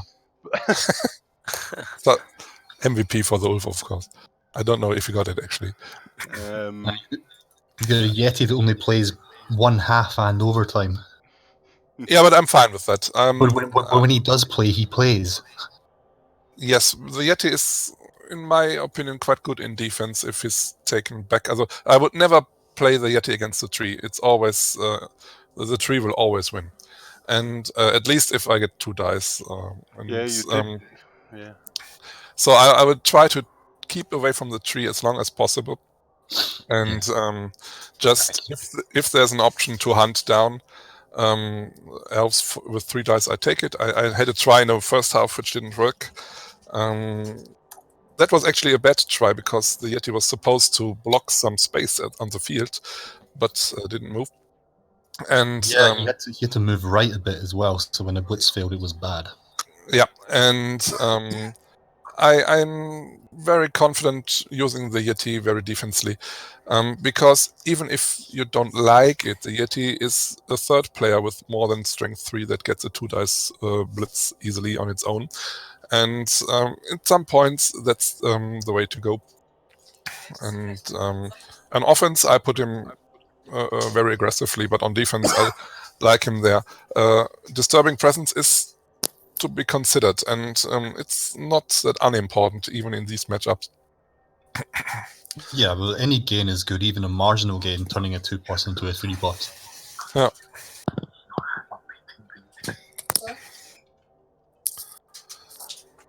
So now I have congratulations. So will you bring the Norse now also into the next season? Well,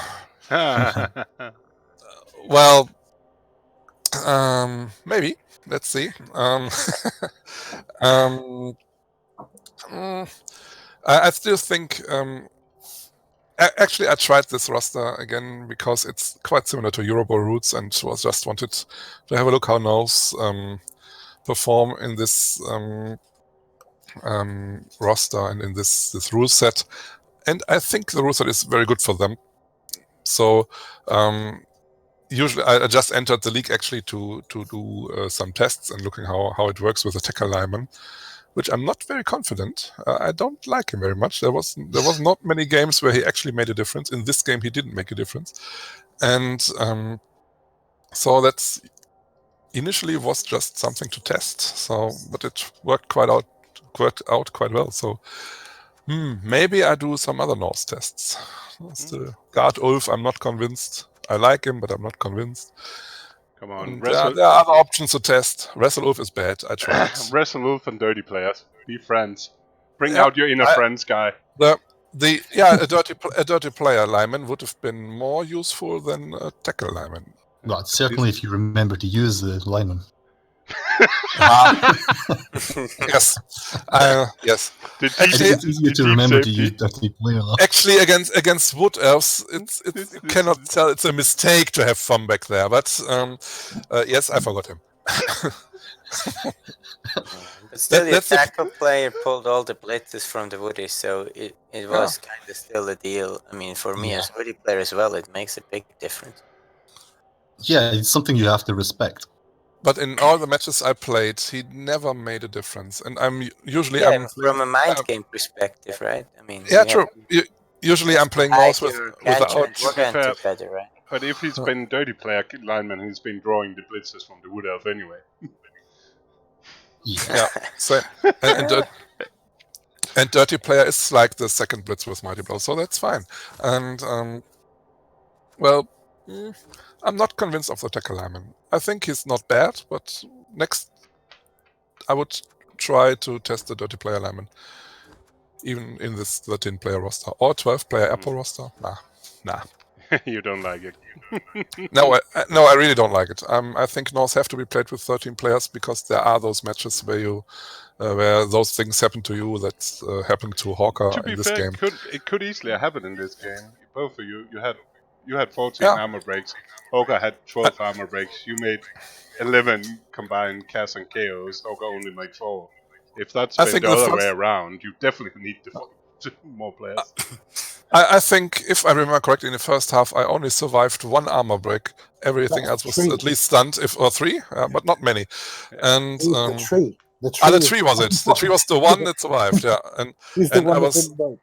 I was really annoyed playing every turn only with 8 or 9 players. But Yeah, you had so your armor was respectively 41 for you, Arioso, and 44 for Hawca. So it was pretty terrible, like EV7 all around.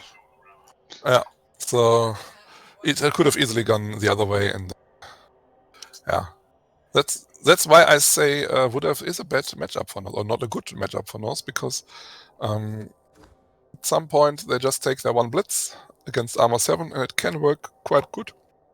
And then Wood Elves are up in numbers very soon. They have a mighty blow piece with the tree, and they can win the bash match against Norse. Not easily. Most of the time, I end up with 5 or 6 casualties for the Norse, but even without a mighty blow berserker. But it can go the other way, and that's why I don't like this matchup with Norse so much. I know it's a good matchup for Norse, but I don't like it. Yeah, Norse for me. They whenever I play them, I love to play Wood Elves because you can just. They love to bully them. They love to just pick on them and bully AV7. And if you can get that early advantage and then press on it, it's great. But you get the game with any AV7 team, Wood Elves, Norse the same. You get that game, as I said before, where your team just gets deleted. And I've shown you how it happens. Yeah, but that's kind of the problem with playing against Wood Elves, right? It's just like you're just passenger on the ride, right? Because if they do their stuff with all the strip and stuff, I mean, you just stand there and then they score, whatever you do, and you can't really make it. Yeah, well, Even saver with positioning, of course you can play and only give the -2 dice and all that, but at the end of the day, there's still just always this turn that you fear that just screws up everything. It's just it's gross. yeah, but I can make him. I can make that turn very hard for him, and I can make him suffer for that turn. So usually, if he gets into the cage, my concept for the game is he only does it once, Yeah. and then the War Dancer has no chance to survive this, and so. And then he has to take the ball away. So my tactic is to just make first the leap into the cage difficult, and second, if he does it, to make the benefit of it very difficult to take. So and that's usually not that hard for Norse to achieve. If you get to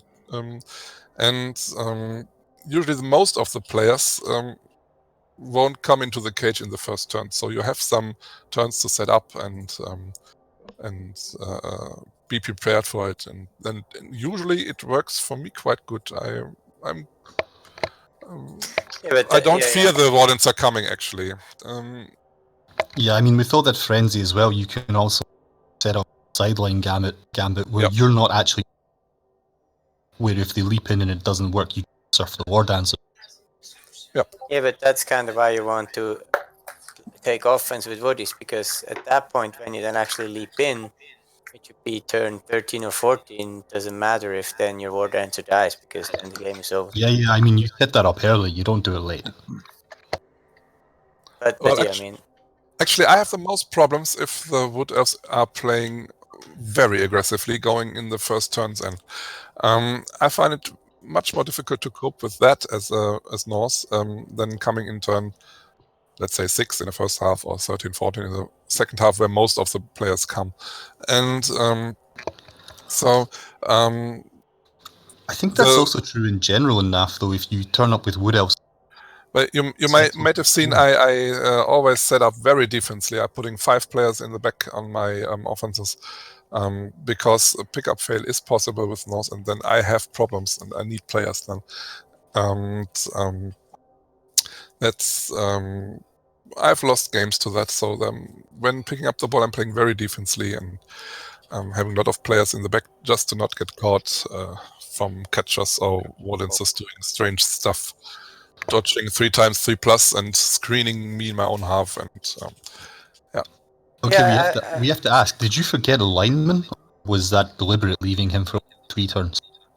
Well, and I think in the first turn I thought about him being not that bad in the back if something goes wrong, but in the next 2 turns, if it was 3, was it really 3? Yeah. I forgot him. Yeah, it's because the Blood Bowl 2 user interface, it's so easy when you start moving up the pitch to just completely forget someone.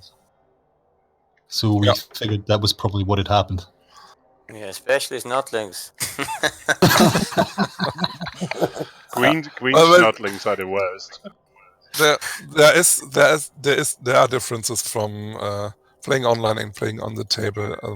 Usually, things like this don't happen at the table, and misclicks don't happen on the table. So online is different, and when playing in a final, it's different too.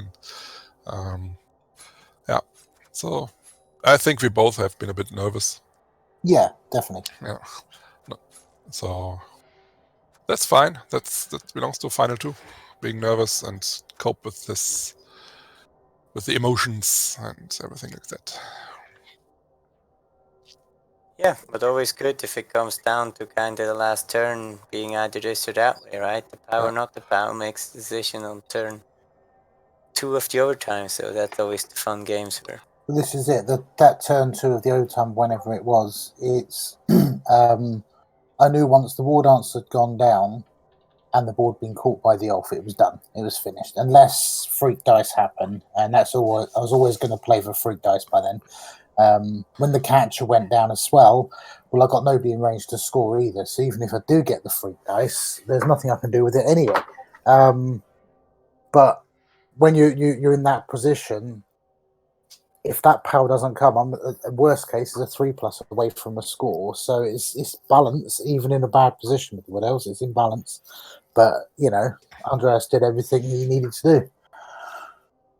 Yeah, and that's something when playing against Wood Elf you really don't like. They always have the 3+ option to come out of even the biggest trouble. And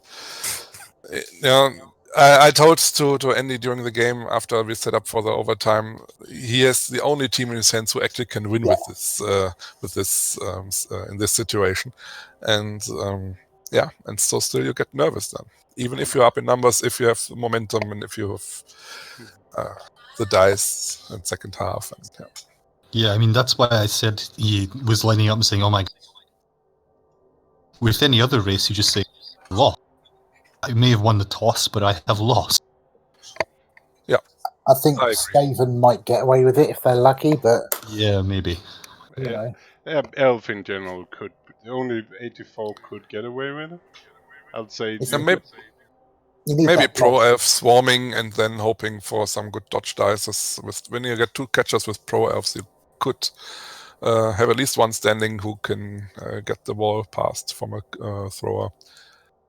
Yeah, but even there, I mean, if you get the Blotch Pro Elf Blitzer in the same range as the War Dancer is, then it's never 6 or 9 dice, right? Yeah, actually, that's a good point. It's never because he just sidesteps. Yep. So it might have been also possible. That's why I think Pro Elves are also very good on this Hero Ball. They get so many skills. Yeah, you're going to take them. I will play Camry. Oh yes. But there will be matches where they are. That's a team that's even get hurt more than would have or Skaven, and there will be more matches against them as. Especially if you go for the star roster, then you're in real risk of just being deleted. I agree. Yeah, I think 1.1 is basically too little. Regarding stars and next season, the new stars aren't in the game, right? Nope, only the old. So okay. Oh, okay. They will be on Fumble though. Yeah, they are on Fumble already, mostly. Yep. I Yeah. know. Yeah. I don't know though. I mean, I think with a few exceptions, jamming a star into a team tournament build is a bad idea. For individual tournaments, sure, but for team builds, it's a bit boom bust. I mean, star rosters tend to be harder to play for the tie with. I think I agree. When I was talking to Care the other day about wanting to test Frenzy Dance instead of a tackle one and his thoughts on it, because I've always done tackle. I've never favoured the Frenzy. And if you're playing in an individual tournament, then yes, maybe it's got that edge that you might need. But when you're playing in a team event where you need to be able to seal that draw if it's there, or be able to go for the win if you need to, you can't rely on something that's potentially goes a bit janky, and definitely not a loner or a star. Whilst they can win games and do magic, they can also desert you just when you don't need it, and sometimes nothing you can do about it. I think singles tournaments, stars are great fun, maybe, but in a team event, I'm not so sure. I don't know. I'm not really convinced that a tie is always the best result in a team event. It depends on your team, but like if you're playing on a team like Team England, where if somebody's going to win, so if you're not losing, then the team is winning. Yeah. It depends also the size, but the 8-man team tournament, if you just don't lose, then the team is winning. Yeah, I need to always win for Switzerland to do well. but that's something with the amount of different players you can pick from as well. Yeah, everyone's got a team water carrier. Someone who either it's the person who has to win or it's the person who has to use the hard berth race and get a tie. Well, I think there's enough good races now for this Euroball that every race can win if you're a good player. You don't have to I mean, even if I play Camry, I don't play them to get ties. No, I actually think Camry are really, really good in the Euroball rules. I don't think so. We'll see. There's definitely plenty with Camry coming up. Camry is still Camry. So it's a good value pick. Nah, not at all. Not at all. But this sounds like a fun episode we could have another time, I was about to say. A value pick to discuss is lizards. That's a discussion you have to do. I think we could push this to at least we are into season 2 or in the end of the group stage of season 2, because after I saw which guys just entered the second season, it's still interesting which team they come up with. So I think some of the guys will try to practice, and me too. And then it's quite interesting to see which races they take. Season 2, season 3 will be Euroball rules as well. I can say I'm definitely not going with the team I'll be playing Euro Open with in season 2. But I will in season 3. Oh. Well, I really have no clue. There's so many teams which I think are viable, so I'm going to test Camry now. And I already tested Vamps, they failed. So I'm going to test Camry next. But to be fair, you guys also... It's different for you guys when you have to pick 8 teams compared to if you're playing Europe and only have to pick 3. I think Yeah, but 3 it's Wood Elves, Pro Elves, and Amazons, and That's it. Nah. That's a couple of other, but yeah, Wood Elf You can is take still Dark then Elves as well. first time you run into Dwarf and Chaos Dwarf, you're out. So No. nah, I don't agree to that. I'm fine with low team value. Amazones is fine against both Jaws and Chaos Dwarf in that team value. Yeah, but Wood the Elf elf is fine. I don't think. Chaos Dwarfs still have the same problems they've always got. Shit. but yeah, I think we need to round this up for tonight. Okay. But it's a funny panel decision. We should actually have at some point when we get closer to Euroball, I think. Do a podcast.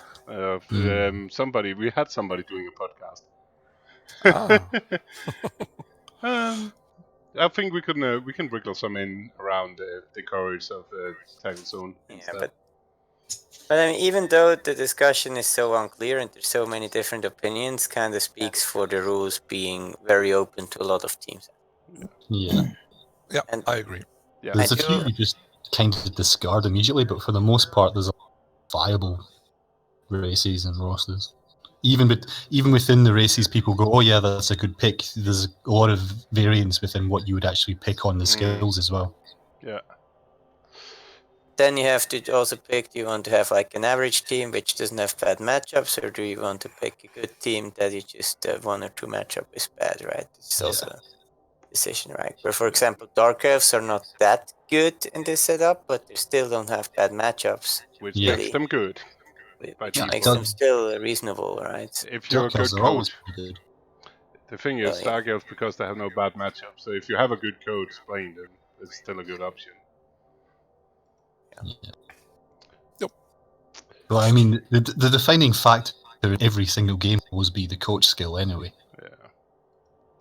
Yeah. I think more the luck of the dice, honestly. Oh, where is the no dice?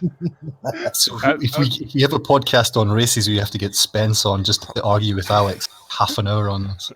Can I get to eat meanwhile or something and come back in the end?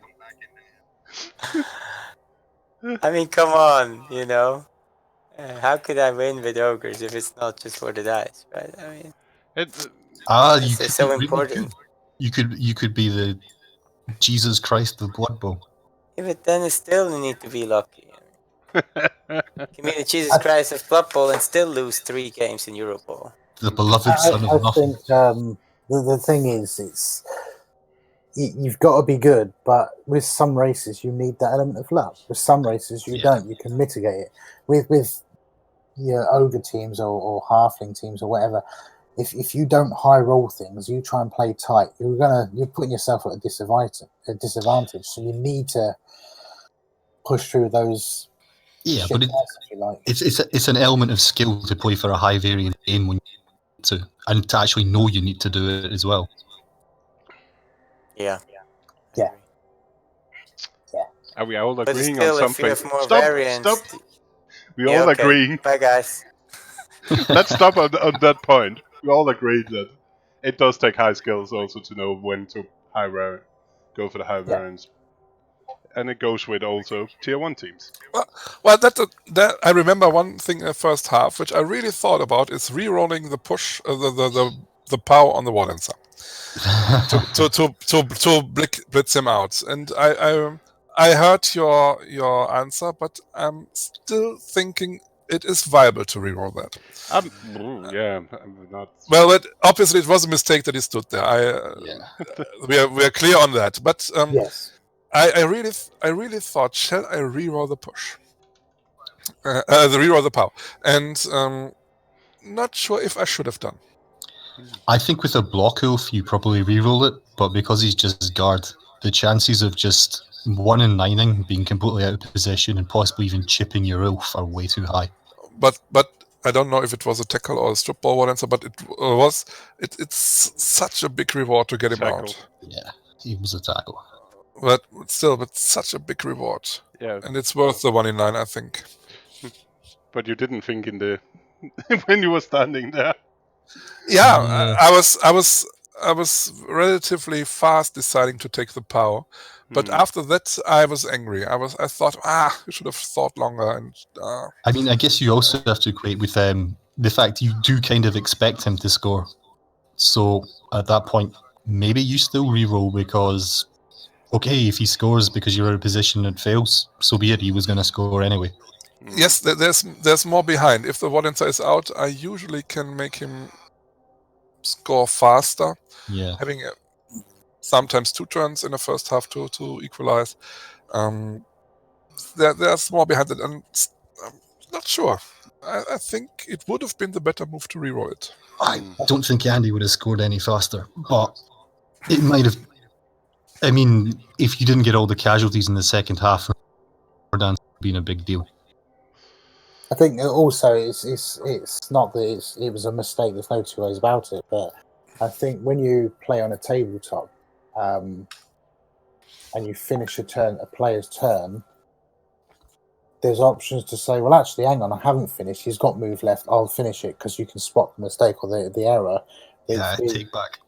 With this, it's very finite. It's very much that's it, and then you're thinking, I didn't finish what I needed to do, or I shouldn't have done this, or whatever. And it's just, it's like somebody said, it's a whole new skill set. It's a different That game. actually also goes back to the discussion about 2 months ago about timers online, because on tabletop, you might necessarily be thinking just, we've got like another hour left at least. I'm just going to play this turn really slowly because it's actually very important. Yeah, I agree. That's why I don't like timers at tabletop at all. Usually you can play turns quite fast if you're experienced enough. And there are turns which you have to think about. And there are turns when I do think for maybe 10 minutes. And there are 5 more turns where I do the whole turn in seconds. During the so I don't like timers at all at tabletop. So. But during the Euro Bowl in Wales, I was head ref there, and the English team were playing, I think, Spain. Or it might have been France. It was one of the key games towards the end of the tournament, and I think that all 8 games, if you'd gone, well, it's halfway through the time now, all of them were behind, every single one of them, and we do the right thing. Do you want a clock? Not you're going on a clock. And not one coach on either side wanted the clock. Every single game was finished early because the second half happens quicker than the first half. Many. I'm completely agreeing with you guys. I just do know also there's a couple of coaches where I will be tempted to do it from the start of the game because I know they have a tendency to play really slow, first, and then you have to speed up to make it. Yeah. So I'll say that is I don't like to play with clock. I do have a clock with me in need of one, just because I don't like to use my phone. But I don't want to be my issue that somebody else is doing that. I've played a coach that's in the back of my mind. I'm thinking the clock's running down now, and he's particularly slow. It's going to get to the point where we get put on the clock, and it's not me that's been slow, so I'm going to get punished for the slow first half, and then all he's got to do is play in a reasonable time, and it's not a problem. I can see why the clock can come in that case. I prefer the sudden death clock rather than 4-minute turns. That will also be that. Yeah, an hour or hour and 15 or 45 minutes or whatever it is. And when you run out of time, you run out of time. Exactly. I think it's 2 hours 15 for the total game. Just go with that, I think. Yeah, it depends on what's left on the clock and the tournament. But usually even on those tournaments like Euro Bowl, there is some kind of there's not that much pressure. Usually, most of the guys are nice and play as fast as they can. I only remember actually one guy trying to do the clock game, and usually you do that if you're not that confident in maybe other skills you have. I don't know, but I met only one guy once, and I play a lot of tournament games. So I don't see it really as a problem. No, I know what you're saying. I know more than one, but let's drop that. It's not really. Yeah, sure. But yeah. But actually, I heard a lot of online guys are fearing coming to tournaments because of the time, and I tell them every time I tell them the same. Don't think about that at all. It's not a problem. Nobody is. Of course, if you play 4 hours for a game, yes, it's obviously a problem. But I don't think it's really a problem at all. Just talk to each other, be nice, and you will always sort it out. Yeah. Yeah, Yeah, and a lot of people who've played online only don't actually realise how long it takes to dice and like, make moves. Yeah. And even just check tackle zones and things. This all takes time. Yeah, it does. And yeah, we can only. I think all of us play both online and tabletop. Can only recommend people to actively get out there and play some tabletop. And if you don't have a team, then there's always more than plenty people willing to help you. With lending out teams. So it's really easy to get going to begin with. So there's no really excuse for not playing tabletop. It is much better than online. And Jimmy Fantastic with a really, really late raid. I think that was the Choose raid. Just in time to let me raid somebody else. But again, congratulations to Arioso and congratulations to Hawca and congratulations for your bake to make the final. It's Thank you. Thank you. It's not. It was a big crowd to get there. Let's put it that way. Yeah, I mean, from my point of view, the result aside, the final, I thought, from a spectator's point of view, possibly, or a neutral's point of view, my semi-final was better to watch. I didn't see the other one, but there was no second half to watch really, because the Norse did what they were supposed to do, and the elves didn't. So it doesn't make much for a spectator's point of view. We both made mistakes in the first half, which isn't great. If you wanted a nice, tight, technical game, then I don't think that's the one to watch. But then that's not the matchup where you expect such tight, no tactical games. It's not that matchup for that. No, I mean, one team wants to make that a brawl. Yeah. But cool. Definitely. But yeah. But thank you to all the players of Season 1, and thank you, of course, even more to the one making the finals. And not at least thank you for Dan being the slightly silent partner of the last couple of weeks, Wolfen, to this whole thing. But big part of it actually being what it is, and we are almost ready to kick off Season 2 with 64 coaches this time, so 8 divisions of 8, 16 to the playoff. So should be good fun, and yeah. Any final words, because we are stopping now. I really fear being the hunted one. I just want to say thanks to you, Care, for organising it. It's been good fun. Cheers. Yes. Cheers. Same for me. Thank you for bringing so many good online players or tabletop players online in one league. Yeah, and we managed to get some of the good online into it as well, which is a good combination. Right, and that's making it very attractive. And come play in this league. It's great. Yeah. Not this season though. You need to wait till next season, people. Okay. Yes. We don't want more. 64 is already blowing my head what to do with all this administration. But we'll figure it out as we go. But yeah, thank you everybody, and take care. And I will send you on to Dimitri. Bye bye. Bye bye. Cheers. Bye